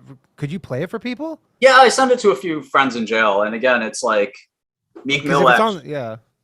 Yeah, there's like a million copies of it I've sent to my buddies. Like, as soon as I got it, I made copies and sent it to my friends. Like, why wouldn't you? Yeah. And now this group, it's like this super liberal DAO. It's a decentralized autonomous organization, which is like an abbreviation for crypto nerd. And it's just this group of crypto nerds. They want to buy it back? They bought it for $4 million. Like, I don't want it back because I have the MP3s. So like, they bought a piece of plastic. Yeah, just like the box, right? Yeah. But they bought it as sort of like an own? I don't think they realized. So they threatened to sue me. They didn't realize that they bought it without checking. Like, is there? Yeah. This is a big story, actually. Like, I what a remember. bunch of they idiots. thought that nobody had it, that there was no copies of You it. don't have the right? news? No, it's Well, not. they on the didn't news. know. It's Well, not so in the news that there's copies. I played it on Twitter, and they called me. This was the best. One of their lawyers calls me. He's like, "Bro," I'm like, "Listen, I'm kind of busy. Like, call me some other time." He's like, "I'm trying not to start World War III with you right now." And I was like, "Oh, you know, I've had 20 FBI agents kick down my door. I know what World War III looks like. You're not World War III. Now get the fuck off my phone." And I proceeded to play I'm it on fresh out, dude. World War III. What the? So I played the thing on Twitter, but nobody covered. There's a bunch of journalists in there. Nobody actually wrote a story, but everyone wrote a story when it was seized from me, which I sold it. I agreed to sell it. Like, I found the buyer. It was my choice to sell it. The government asked for my permission. Are there a lot But of people wanting to buy it? well, so when I bought it for 1.5 million, and I marked it down in my books to 500,000. Like, that's where I felt roughly I would be able to sell it. Then this NFT shit happened, like Bored Ape Yacht Club, all that stuff. Like, people were buying NFTs, which are photos like you take with your phone, JPEGs, for millions of dollars. And I was like, yo, I got a real thing, you know, for millions. Like, this is like a real collectible. Like, I'm going to make this into an NFT. Real collectibles were up in that market too, weren't they? Everything was. He was making money on buying and selling women's tennis cards and shit. Well, I didn't Dude. sell them. I bought Real them. collectibles have gone through the roof for this exact reason. And, Yeah. you know, there's no reason that, you know, you can copy a photo. You can't copy a real collectible. Like I had Kurt Cobain's credit card, for instance. You bought like was it like in one of those like PSA like in slabs or whatever, like the plastic? I literally put it in my wallet. Like I'd go to like bars or restaurants and be like, here you go. And they'd be like, sir, this says Kurt Cobain.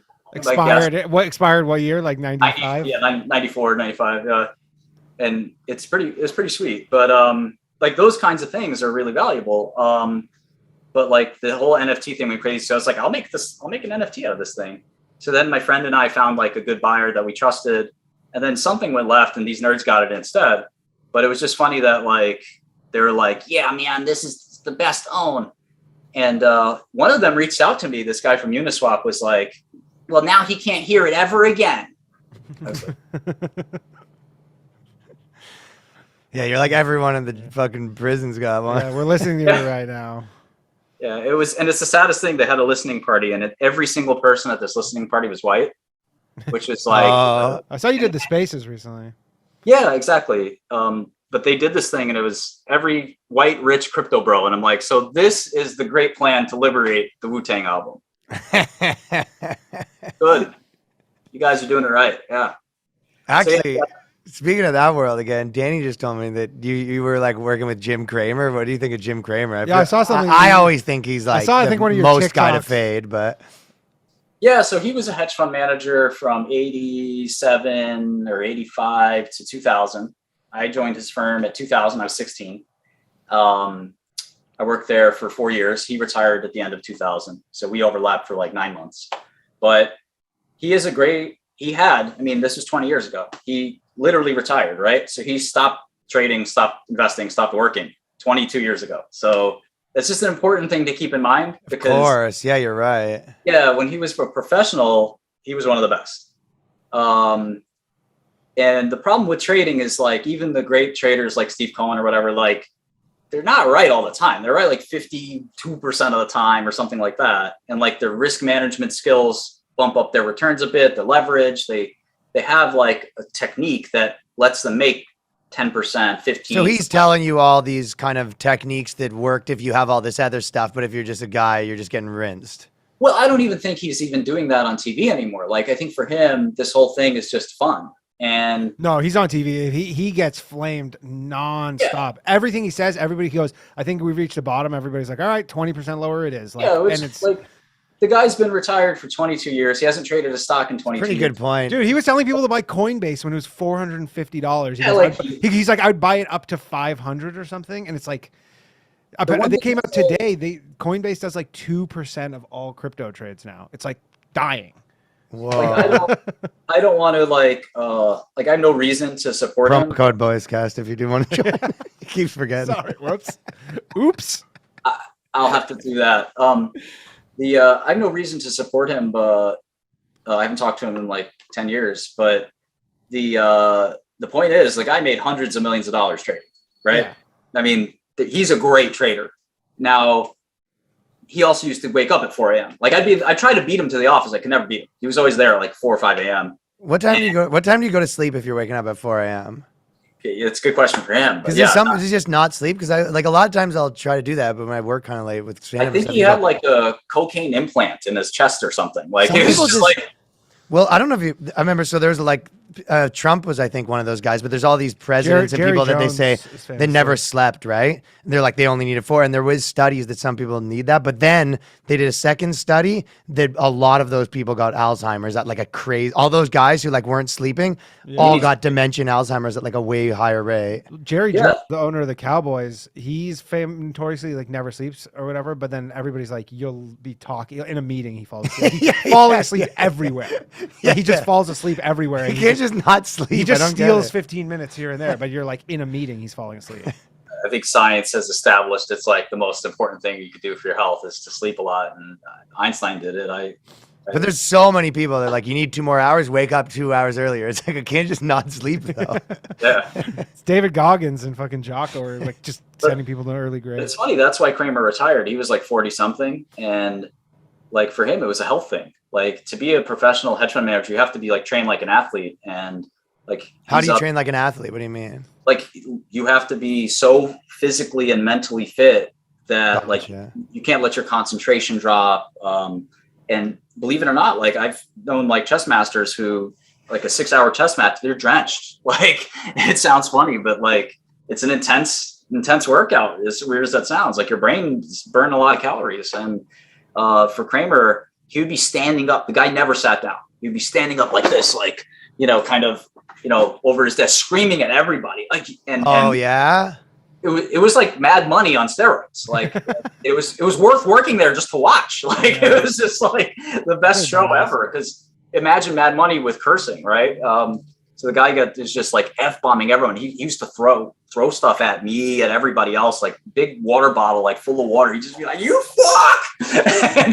and this is for like, we're managing $300 or $400 million, and this is for like losing $50,000. He'd be like, "I can't believe it." He'd like take whatever's around him and just be like, "Ah!" Also, you were 16. Yeah, that's its own story. But like, yeah, I was like, "Yes, sir," whatever, and I'd like mop up the water and be like, Yeah. "No problem." Yeah, Interesting. we did a going away video for him, a retirement video, and like one guy had a sling, like a fake sling, and he was like giving a testimonial, like Jim was such a good boss. Like mine was behind I wish I could get this video, it'd be so awesome. Mine was behind a, like, you know, like when like a victim, like when you black out, like you just see their outline. Yeah. So I was like behind that black screen of like, you know, with an altered voice, like, yeah, Jim was a fantastic like, you know, witness protection. Jim was a good boss. You know, I definitely recommend working for him. So anyway, it was a blast. Like the guy's really smart. You just had to have thick skin to work there, because working at any kind of hedge fund is an emotional mess. Like and trading is an emotional mess. Like it's really not. Most people are bad at it because they can't control that really tough thing. I was explaining a little bit today, like when you're wrong on a stock, the natural like amateur temptation is to resist that. And I fought that for like 15 years. Like it took a long time in professional Wall Street environments for me to be like, okay, when I'm wrong, I got to admit it and just eat it and move on. And it's such a hard thing to do for anybody, because it's the worst feeling in the world. Most men and women in their relationships never want to be like, yeah, I messed up, sorry. Yeah. It's the hardest thing intellectually and emotionally to be like, yeah, Apple's actually not going to go up a ton. I got to sell it now. Yeah. That's the like being able to evaluate always now. I was even like thinking that, like even career wise, sometimes being like, you know, Absolutely. trying to think to myself, like, okay, what if I just like took over, like, what if everything I did was someone else and I just took over my own body and started right now? Like, Absolutely. what would I do to try to shake? I try to like think like that sometimes. And it does sort of help to be like, okay, well, I would stop doing this. Like, you know what I mean? And you're like, well, I do that though. And you're like, okay, well, we're not anymore. That's like really smart and insightful. I thought you guys were more like a comedy podcast. I don't know. No, we're stupid. We're stupid. We're stupid. We're stupid comedy podcast. We're all over the map. That's like really good life advice. I didn't expect that. Nice. One thing that kind of with the, you know, a lot of people with the crypto stuff, they were like, and probably stocks, like just the way that people got like brutalized and, you know, so many people lost their life savings. Like obviously they're talking about how do we regulate this better or whatever. And it kind of relates to your thing. I was like wondering, like, do you think with the stuff that you do, obviously there's a part of it where you're like, yo, that's the game. Like what I did is like what everyone did. I just like found a thing. Or do you think like, yeah, that was the game, but if the government should potentially regulate, you know, certain things so the drug can't get, you know, or if it's a random drug like that, then intervene and buy it for the 2,000 people, or like what's the way that you see it? Do you see it as like, no, that's the game and it should be, or do you see it as like there's an ethics issue, or like how do you see? You know what I'm asking, probably, right? Yeah, just for drug pricing, I mean, I think the model works great. Like I said, I have so many friends with rare diseases like cystic fibrosis, where I have a great friend who has cystic fibrosis and her drug costs $300,000 a year. And drug companies would not be able to make any money on cystic fibrosis if it was a normal drug price, like $5,000 or whatever insulin costs, because nobody has cystic fibrosis, like 10, 20,000 people in America. So the price has to match accordingly so that the low number of patients. So that part I get, that, but I guess that's the argument for, you know, socializing it, obviously, right? But like how? I don't Why? think so. Like, Well, what do you do if you're someone that doesn't have insurance and you need it? Like, what's the solution to that problem? I know in your case, you're like, I'll just give it to them, but the company has to give it away. I mean, and that's what I didn't make that up. You know, the industry. That's that. industry. So Like, that are is there sort of the people in- industry standard. Are You're there like, people without insurance in America who have cystic fibrosis? Who just, Oh, yeah. they just get the drug. Like nobody Yeah. is going without it. No, you'd have to be a monster to do gotcha. it. So that's the industry standard. It's like everyone with insurance, we pay for it. If you don't have insurance, then you know what I mean. Well, We if you can- don't have insurance, you should be on Medicaid. So, you know, we do have a safety net for that. So it's a double safety net, you know? okay. I mean, I Medicaid. don't know how any of that works here. So in your opinion, you're just like, it's kind of the healthcare thing where you're like, yeah, you either can afford it or have a situation that you can afford it, or worse comes to worse, like you're getting it either way. You kind of see it as. There's got to be I mean, I guess there's always stories of everything, but there's got to be stories of people that are like needed Sure. couldn't get it, but There are always stories like, you know, edge cases, but like when you have a country of 300 million people, like you're gonna get edge cases on everything, Yeah, you know? of course. And it's like, I'll give you a good example. Like there was one guy who called me because I put my phone number right on Reddit and I said, anybody can't get this drug, just call me and I'll get it. If I have to personally bring it to you, I'll bring it to you. And of course, the only people I got calls from were trolls. And I'm like, listen, you know, and I put it on speaker and stream and I'd be like, hey, listen, I really appreciate you calling me and everything, but right now there could be a patient that actually wants the drug and you're kind of taking up the phone line if they're calling. They'd be like, oh wait, you're right. yeah. And, But it seems like, you know, that's not the perfect system, I guess, for someone. no, it's not at all. We had you know what I mean? we had 20 people sitting in a call center as well, right? So okay. you know, but I said, listen, just so you understand my commitment to this, like anybody can email me, DM me, call me, show up at our office, like whatever you want to do, like however you want to do it, I'm not going to let you go without it. And so, and by the way, there's an alternative to Daraprim that's 33 cents, which nobody ever talked about either, which is my favorite. So, thing. and was it that much better? The one It's the same. It's equivalent. So then why would you go want the $750 one? Dude, I mean, our thought, if you looked at our emails at the time, Yeah. was like, everybody's just going to switch to that thing. And Like you were like, this is going to be bad for us. well, we went through it anyway because it was $17. We're going to go to $750. And if you do the math, even if we lost 50% of the users, Still fine.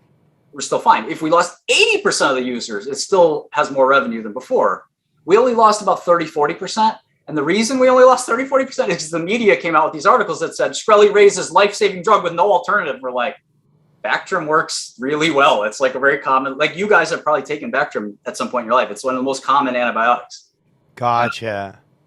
Okay, if you guys want to sell our drug for us and say it's the only possible medicine for this disease, I'm cool with that. Yeah. Like, this is the greatest advertising campaign ever. Like, You might be like one of the most misrepresented people, like in just the entire- Nowadays, there's Yeah. probably Nowadays maybe more because things kind of went wilder. Things got wilder while you were in jail. I feel like politically, right? Which Nicholas is, Sandman thing was awesome. Like, what's that? The what? the Sandman, the kid with the MAGA Adam hat. Sandler's Adam his new Sandler's- movie. That, Yeah. Yeah, No, that the was kid weird. with who went to with the Make America Great Again Yeah, hat, yeah, and yeah. CNN like ruined his life. Yeah, and CNN paid him off, I guess, right? Yeah. Yeah, he got paid. Well, they gave yeah. away his like personal information. Have you ever tried to sue someone for misrepresenting you? Yeah, I was going to sue the Wall Street Journal. We had a 100-page lawsuit ready to go. The Wall Street Journal said that I was running my drug company from prison. And this actually had real world implications. Like running, like the people that are like in the cartel, and they're like, he's still. Yeah. So I had a contraband cell phone. I definitely don't deny that. But I can't run a company from prison. I don't think I could, like, I couldn't file my taxes, let alone run a company. Like it's You not like easy. at most you're like, even if I was doing this at most, maybe I could like advise to some degree. Communicate, you know, possibly even advice is like, dude, you're in prison. Like I'm spending most of my day like sitting in a chow hall and joking around. Like we didn't have phones all the time. Like I could jump on a phone real quick and I'd use it to like sext or something, you know, I'm like not focused on pharmaceuticals. So like the like, I mean, I would pay attention to pharmaceuticals, but I wouldn't like, it's not an office, you know? So I trusted the people that worked at the company to run the company because they didn't have the handicap of, you know, kind of being locked up. They had an office, they had coworkers, they had resources, lawyers, all this stuff. And like, they blame me for even communicating with them, when the reality is like, listen, I have a big investment in the company. I'm allowed to communicate and keep tabs on it, but I certainly wasn't directing it. And that ended up having a lot of real world impacts. We lost a major deal because of that. That cost us a fortune. I got sued personally, and the judge was like, see, this is evidence. I'm like, it's not evidence. It's a made up story. So anyway, we decided not to sue the journal because it's just like a waste of time. These defamation lawsuits have like no teeth. Nobody ever wins them. Nobody ever has to pay. It's like very rare in most cases. A few people win here and there, but you're right. I think we know a guy in Canada. Well, no, yeah, we know a guy in Canada, but also like, you know, I guess the famous ones like Gawker and whatever, but there is people that, but you're right. It's 90% of it is like, you're doing it to like almost as a publicity statement to clear your name to some degree, right? You have to prove that you lost a specific amount of money because that's the hardest part, probably. Yeah, that's always the hardest part. You can prove somebody defamed you, and the judge is like, yes, we find in favor of the plaintiff. You've been defamed. The result is that you didn't lose anything specifically, so the case is closed. And you're just you have to be like, you can't just say, oh, I lost work, and be like, well, it can't be like, oh, I would have got more jobs. You have to be like, no, I got fired from this specific job because of. Do you remember Hulk Hogan's best one when he was doing that? Was he was like, I'll never forget this part, but he was basically like, one of the main things when they released the sex tape, he's like, Hulk Hogan's dick could be way bigger than that, and people think that, but it's like, yeah, Terry's dick is 6 inches, but Hulk Hogan's dick could be 12 inches. And that's one of the things they were saying, that they like ruined the illusion that like Hulk Hogan probably had a nice hog. Or a better one. That was like part of his defense. Yeah, it was like in court. No, his offense. He was or offense. Or yeah. But like, yeah, he's like. So okay, so what? And I know we kind of said an hour and a half. So, but like the last thing that I think we wanted to. One of the, again, this is like sort of a Patreon question, but we already probably would have talked about it anyway. But like, what do you think's happening politically going into 2024, and do you like, what's the biggest mistake Republicans make? What could the biggest mistake Democrats can make, and who do you think runs? And like, what's your take on what happens like politically and where it's at? I'm not a political expert at all. I think eventually I'm gonna run just to shake things up. And like, are you gonna run? Like not now, but like you're gonna run as a Republican. That should warm them up to you. Like 12 years from now or something like that. It seems like it's pretty easy to win. And run for what? Like Congress or president? No, I can't run for president, but something like Why that. not? Because a felon? Yeah, felons can't hold the office. I can actually run and win, but can't hold it. So do it. That would it'd still be awesome. Another first. President's a pretty tough one. I think you got to be megalomaniac. Pharma president. Even I'm not that fucking egotistical that I think I can become the president. But the Congress people are 2-year, like it's like arguably the stupidest thing in the world that every 2 years you get elected. So like you're just campaigning the whole time, and they are campaigning the whole time. We were talking about it yesterday. There's like in the Latinas in Texas or whatever that they're all like anti-AOC. Yeah, or whatever. And she's like, she was elected like 6 months ago, and she's already up for re-election or something. So she might only be 6 months as a congresswoman. So you might run for that. Well, basically, I'm going to run just as a great joke. So, like, I can probably like waste $1 million or $2 million on ads and just like think of the stupidest, funniest ads. Like for me, my platform would be universal healthcare for animals. So I think that like there shouldn't be. Oh my God, you're gonna get so many chill. Like my girlfriend's like, I'm voting for him. Done. No, exactly. Like you can't. You're saying it puts them in like sort of a rock and a hard place. Yeah, I'm like holding a puppy and like Sparky is dying of this and that. Like, why should we let him just die? And the dog's like. Vote for me unless you hate animals. Unless you hate animals, and lots of other things like that. Like I have come up with all just a full platform of stuff that chicks have to reluctantly agree with, like super liberal women, like, all kinds of stuff. Like I think, but you're like a Republican, but you didn't like Trump kind of thing.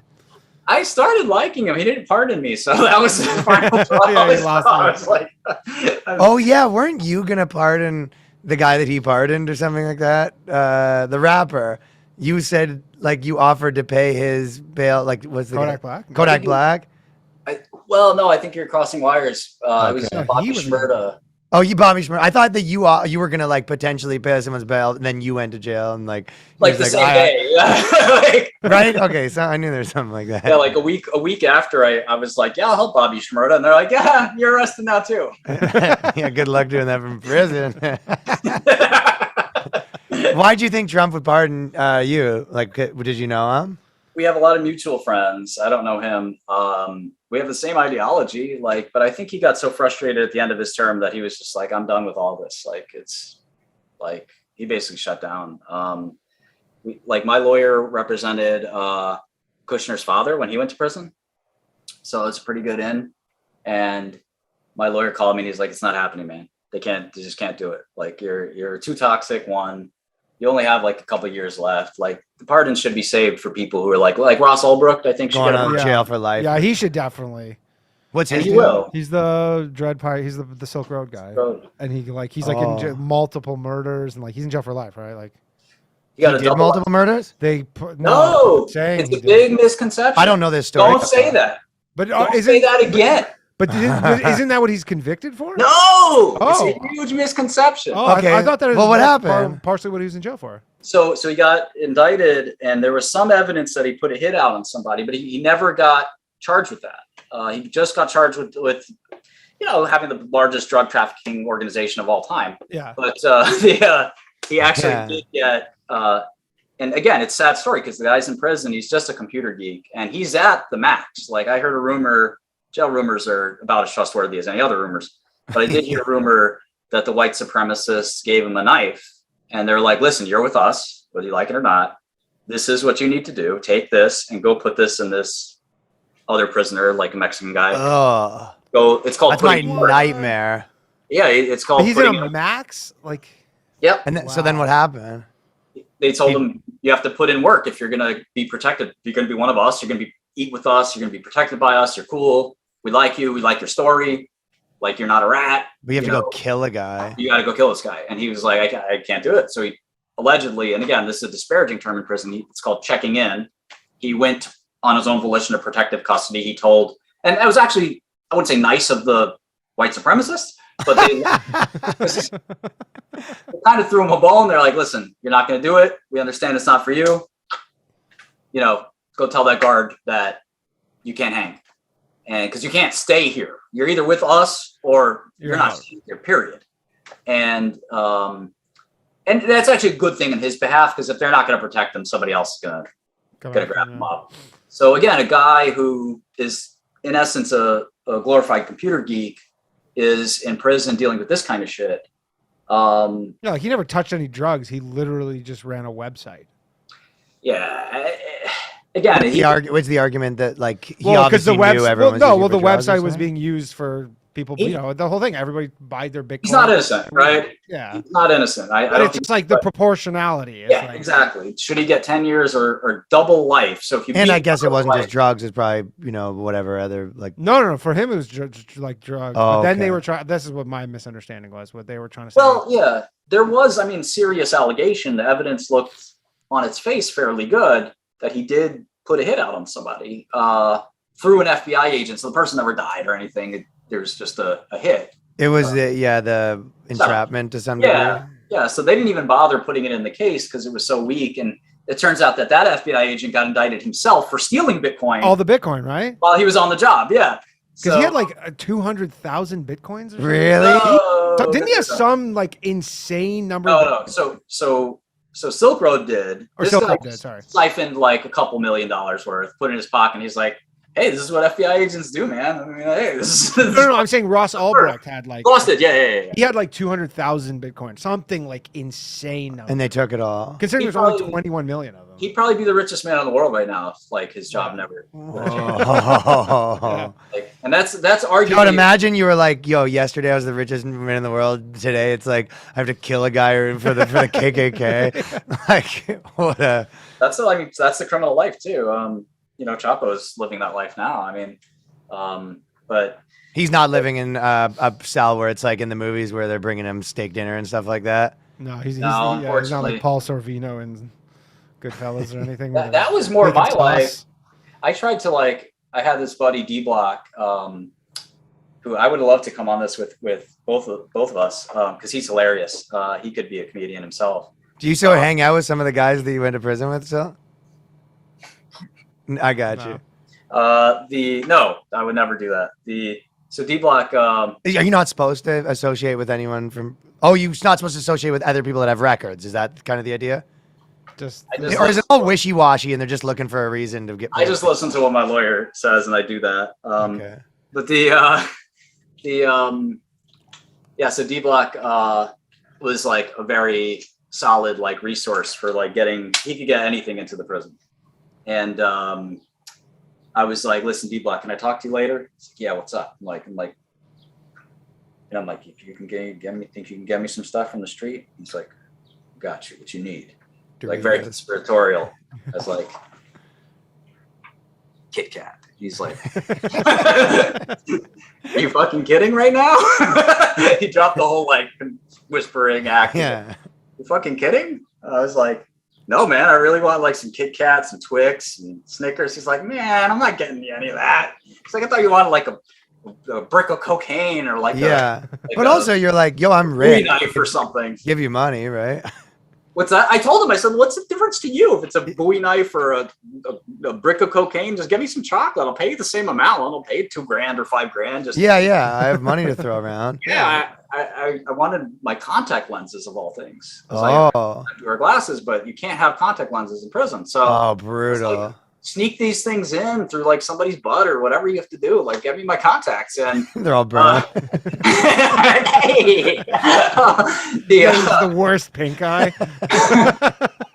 We have techniques. You wrap them in plastic. Yeah, I assume. But I was like, I'll pay $10,000 to do it, and he's like, listen, this is the dumbest thing ever. Like, I'm wasting all these resources to sneak you in chocolate and contacts, but for you, I'll do it. So. Like every now and then we'd get stuff like that. We'd get some like vodka or whatever. Did you ever throw around the money to buy stuff for the squad? Oh, every day. Yeah. Oh yeah. That's a good way to ingratiate yourself with people. Right? Yeah. Like we had stamps. That was our currency. So like postage stamps. And that made the world go around in prison, and it still does. And interesting. We had this like really faulty electric system at Fort Dix, so the lights would go out all the time. And every time they did, I would like play the part, and like everyone got a rise out of it. I play the part of like the scared white guy, I'd be like, guys, what's up? What's going on? And they'd be like, chill, it's okay. I was like, I'd get the stamps. I'd be like, stand in front of the door. I'd give this guy 5 things of stamps. That's like $50. I'd be like, all right, can you just do me a big favor, stand in front of the door? And he'd be like, you got it. Like everybody would have a lot of fun with it. And like somebody would come to the door and be like, hold up. What you want? Like they did. Would people like steal from each other and stuff? Like if you have all these stamps and stuff, like the currency? That's an instant fight. Like yeah. In fact, like it got so into it with me, or like it's such a like immediate reaction. If somebody steals from you, immediately have to go. You can't be like, oh, it's not worth it. It's just $20. Because then you're just like Mark, like you're gonna get beat up now. Yeah. So like it was a lot of fun. So when the lights went out one time, the big guy named Dre was like, I wouldn't say the boss of the room. Dre and D Block were like co-bosses, and Dre lifts up his bed, and I'm like, what is he doing? And like out slides like 5 different knives. I'm like. And he starts throwing them around the room. He passes one. He gives me a screwdriver. He's like, this is for you. I'm like, yeah, I don't know if I need this. He's like, somebody gets near you, you put this inside them. That's what you do. Then you take it out and do it again. You got me? So the room sort of sticks together. Yeah, but he was joking. Nobody's going to do anything. Oh, okay. And they never like would search for that stuff, or it was just rare? That's why he had to lift up the bed. And it was something. But I'm saying, don't they know that? I was just like, they were actually hiding spots that they wouldn't know about? Or they're just like jail, like you'd be shocked at different jail guys. We had a spot. So we had so many phones in Fort Dix. It was absurd. We had a fucking spot. Call center. Dude, we shouldn't even disclose this because there's still people at Fort Dix who could be impacted by this. But we created I hope this doesn't cause problems. We created a tunnel shoot system where if the police were coming to you on the 3rd floor, we could actually snake the phone down to the 2nd floor to a guy who was like waiting from the ceiling. In time. Through the Grab toilets? it. What's up? Through the toilets? No, we drilled. Oh, you guys Through like the floor. you had like the Costco thing where you had like the the vacuum like where Yeah, close enough. Improvised version. That's wild. We had drones. We had Your whatever. drones? I mean, I guess that must be when drones came out for contraband, right? The drones just fly over, and because it used to remember like Chapo escaped a prison because a helicopter just flew into the yard and he just grabbed onto the thing and just flew away. Yeah. And they're like, oh, that's a big security risk. Nobody thought that could happen. Feel bad. Yeah, but then drones show up and you're like, yeah, we'll just have a drone fly over and just drop a thing. That's what happens a lot? I thought about, so when I was first getting set up to go to prison, I was thinking about this. The prison camps, which as I told you, I never got a chance to go to. The prison camps don't have fences. So a lot of dudes go to a hotel, motel, whatever, and like they sneak out and they come back. Some dudes will go see their chick in a car. Some dudes will go see their chick in the forest, like whatever they can do to do. So I thought about training a dog to like bring me McDonald's and just be like, have my friend like who's a mile away, like put the McDonald's around the dog's neck and like shout the dog, come find me. Like I'd have a whistle like, and like the dog would show up and be like, yeah, good Sparky. All right, give me that. All right, go back. I guess the original version was like carrier pigeons or something before they had drones. Yeah. But now it's just like all this crazy tech stuff. Wow. Yeah, every possible like scheme. Like, I mean, you these probably Well, have you all gotta- day to think about it, right? And you got to use your brain somehow, right? so creative. Like I was just like shocked. I was like, I thought I was Like crazy. high school again, because sometimes you think of the schemes you had in high school, and you're like, we were Totally. kind of on it back then, you know. You're like, why don't I do that now? It's like, well, you have to use all your mental capacity for something real now, so you don't have time to think of schemes. Yeah, these guys were like magicians. Like there were a bunch of sleight of hand dudes as well. But yeah, it was fun. I mean, all things considered, relative to expectations of like this being hell and the worst thing ever, it was such a positive surprise. Relative to that, it's still bad. Yeah. But, relative to what you would expect, like. And then, so what's next for you? What do you have planned now? What's like the main goal of the next year? I think it's just getting back to being a geek and just making software, making, Go back to normal, you're gonna go. No, I'm still gonna do all that other shit. Yeah. I'm not gonna stop. Yeah, once you're in it, you're in it. Yeah, like I definitely want to. You're not gonna do a podcast with Milo Yiannopoulos? That's not on the docket. I should probably do that. And Anna Delvey. That's the 3-way podcast. I definitely want to like get away from the fraud thing. Like I was like an accidental fraudster in the first place. So like for me, and I still considered myself not guilty. I mean, I went to trial for a reason. I didn't think I was guilty. I got acquitted. I did get acquitted of 5 out of 8, which for me was actually a pretty good victory. You usually don't get that. So I recognized that I was found guilty of 3 things and I went to jail. I'm not delusional, but like for me, there's controversy in my case. It wasn't like a clear, like Anna Delvey lied to everybody and told them she was a and like princess. people were actual victims of Anna Delvey. But she also didn't even like. But there was people who were like, I was a victim. You don't have victims. Well, he also had a company that was making something, which is Successful companies. I mean, none of my companies went under or anything. Like they all actually worked out. So no, it's different than I mean, she literally had nothing. But she was like, there's people who are like, she ruined my life. Like she, Right. she fucked me over, and like there's the main. she actually fucked me over. Really? Yeah. That wasn't in the doc. You got fucked over by Not Anna at Delvey? all. Yeah. I had a software company and she said she just responded, like not responded, but like sent an inbound unsolicited request. She's like, I want to invest $300,000. I was like, cool, we'll put you in. And we would call her like every 2 weeks and be like, so yeah, money coming. She's like, oh yeah, tomorrow. It's What's even the hustle? What's the scam? I What's have the no scam idea. there even? Like, what did you? I think- So she could tell other people, like, I'm an investor in this company, and then maybe over the next 2 weeks, someone would call her and say, is she investing? And you'd say yes. Is that, I don't know, maybe something like It that. was some kind of long con for sure. I think part of it was to get me into her circle, and then maybe I would give her money for something, or like. Yeah, no, I'm investing in you. You invested in me 300, and then we'll just call it square. Yeah, it was like Both investors in each other's companies. Yeah, something like that, where she was going to be like, I think she was going to get somebody else to put up the money. Yeah. And then when she needed money from me for her, I think she wanted to do some art studio or something. She'd be like, oh yeah, you know, do you want to put 100 grand in my thing? And like, usually I would say yes to stuff like that. Like, that's how a lot of business gets done.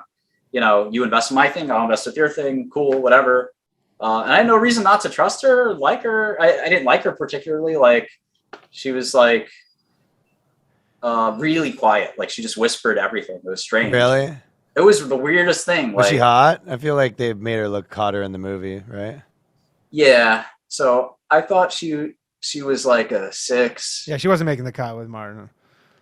Yeah. You know what was crazy? The boyfriend. So she had this boyfriend in the movie that was like this like jacked brown dude, like, you know, 6-pack, ripped, like, you know, on a yacht kind of guy. And then at the end of the movie, they show the real guy, nerdy fat brown dude, like glass, like literally like tiny little like computer Indian dude. I was like, that's so funny. That guy got souped up. She wasn't hot, but like she knew how to dress like really well. Yeah, she looked important or something. Yeah, you were just like, is there a hot chick under there? I don't Fuck yeah. But like with being a German heiress, it's like she's a lot cuter than I, you know. Course. Yeah. Right. When you're I a German forgot. heiress, you go, yeah, this gives you some points. Yeah, shit. All right, buddy. Well, we'll fucking let you go and appreciate this. I know it took a while. That was super to fun. do it, That was a really Yeah, if you guys ever want to do this again, I don't know if there's a use case for that, but like, yeah, totally. I mean, when you if you only have a couple months left, it'd be cool to come in the studio because you're in New York. Yeah, September. We're just in the East Village. Yeah, no, I would have loved 2 months, less than 2 months. Yeah, I would have loved to come, and I'm sorry about the restrictions, but this ankle bracelet's not coming off. So Oh, you got the bracelet on. I forgot. What do you have now to like? Where are people following you? Like you're doing Twitch streams and stuff. Like if people want. Yeah, I'm on Twitch, I'm on YouTube, on all that. I mean, it's not hard to find me, but it's the funniest part is I'm on Twitter under ZK Enrique, which is that's Enrique, right? Yeah, it's my reggaeton personality, and oh, I thought it had to do with it's not, your not buddy Enrique like that. Ed knows. No, that's nothing. No, I kept trying to tell you that. I go, it's not Enrique. I wasn't listening. It's just the name. it's to avoid the Twitter police and Gestapo, because like, so I was like, Jack Dorsey actually listens to this podcast though, so. Yeah, no, he's cool. It's this one chick at Twitter that's like the biggest SJW of all time. Basically, she's like Queen Karen. And she just doesn't like me. And so I made this reggaeton personality who has songs. He's got website. He's got tour dates. I've seen it. It's pretty you got you have the NFT profile too. Yeah, it's like a deep fake person. So like if they glance at it, they're like, yeah, this looks like a singer. Fuck it. You know, yeah. I'm trying to get him verified. Like I want to get verified. I want to like dress up as him and be like, what? It's Enrique, baby. That's so great.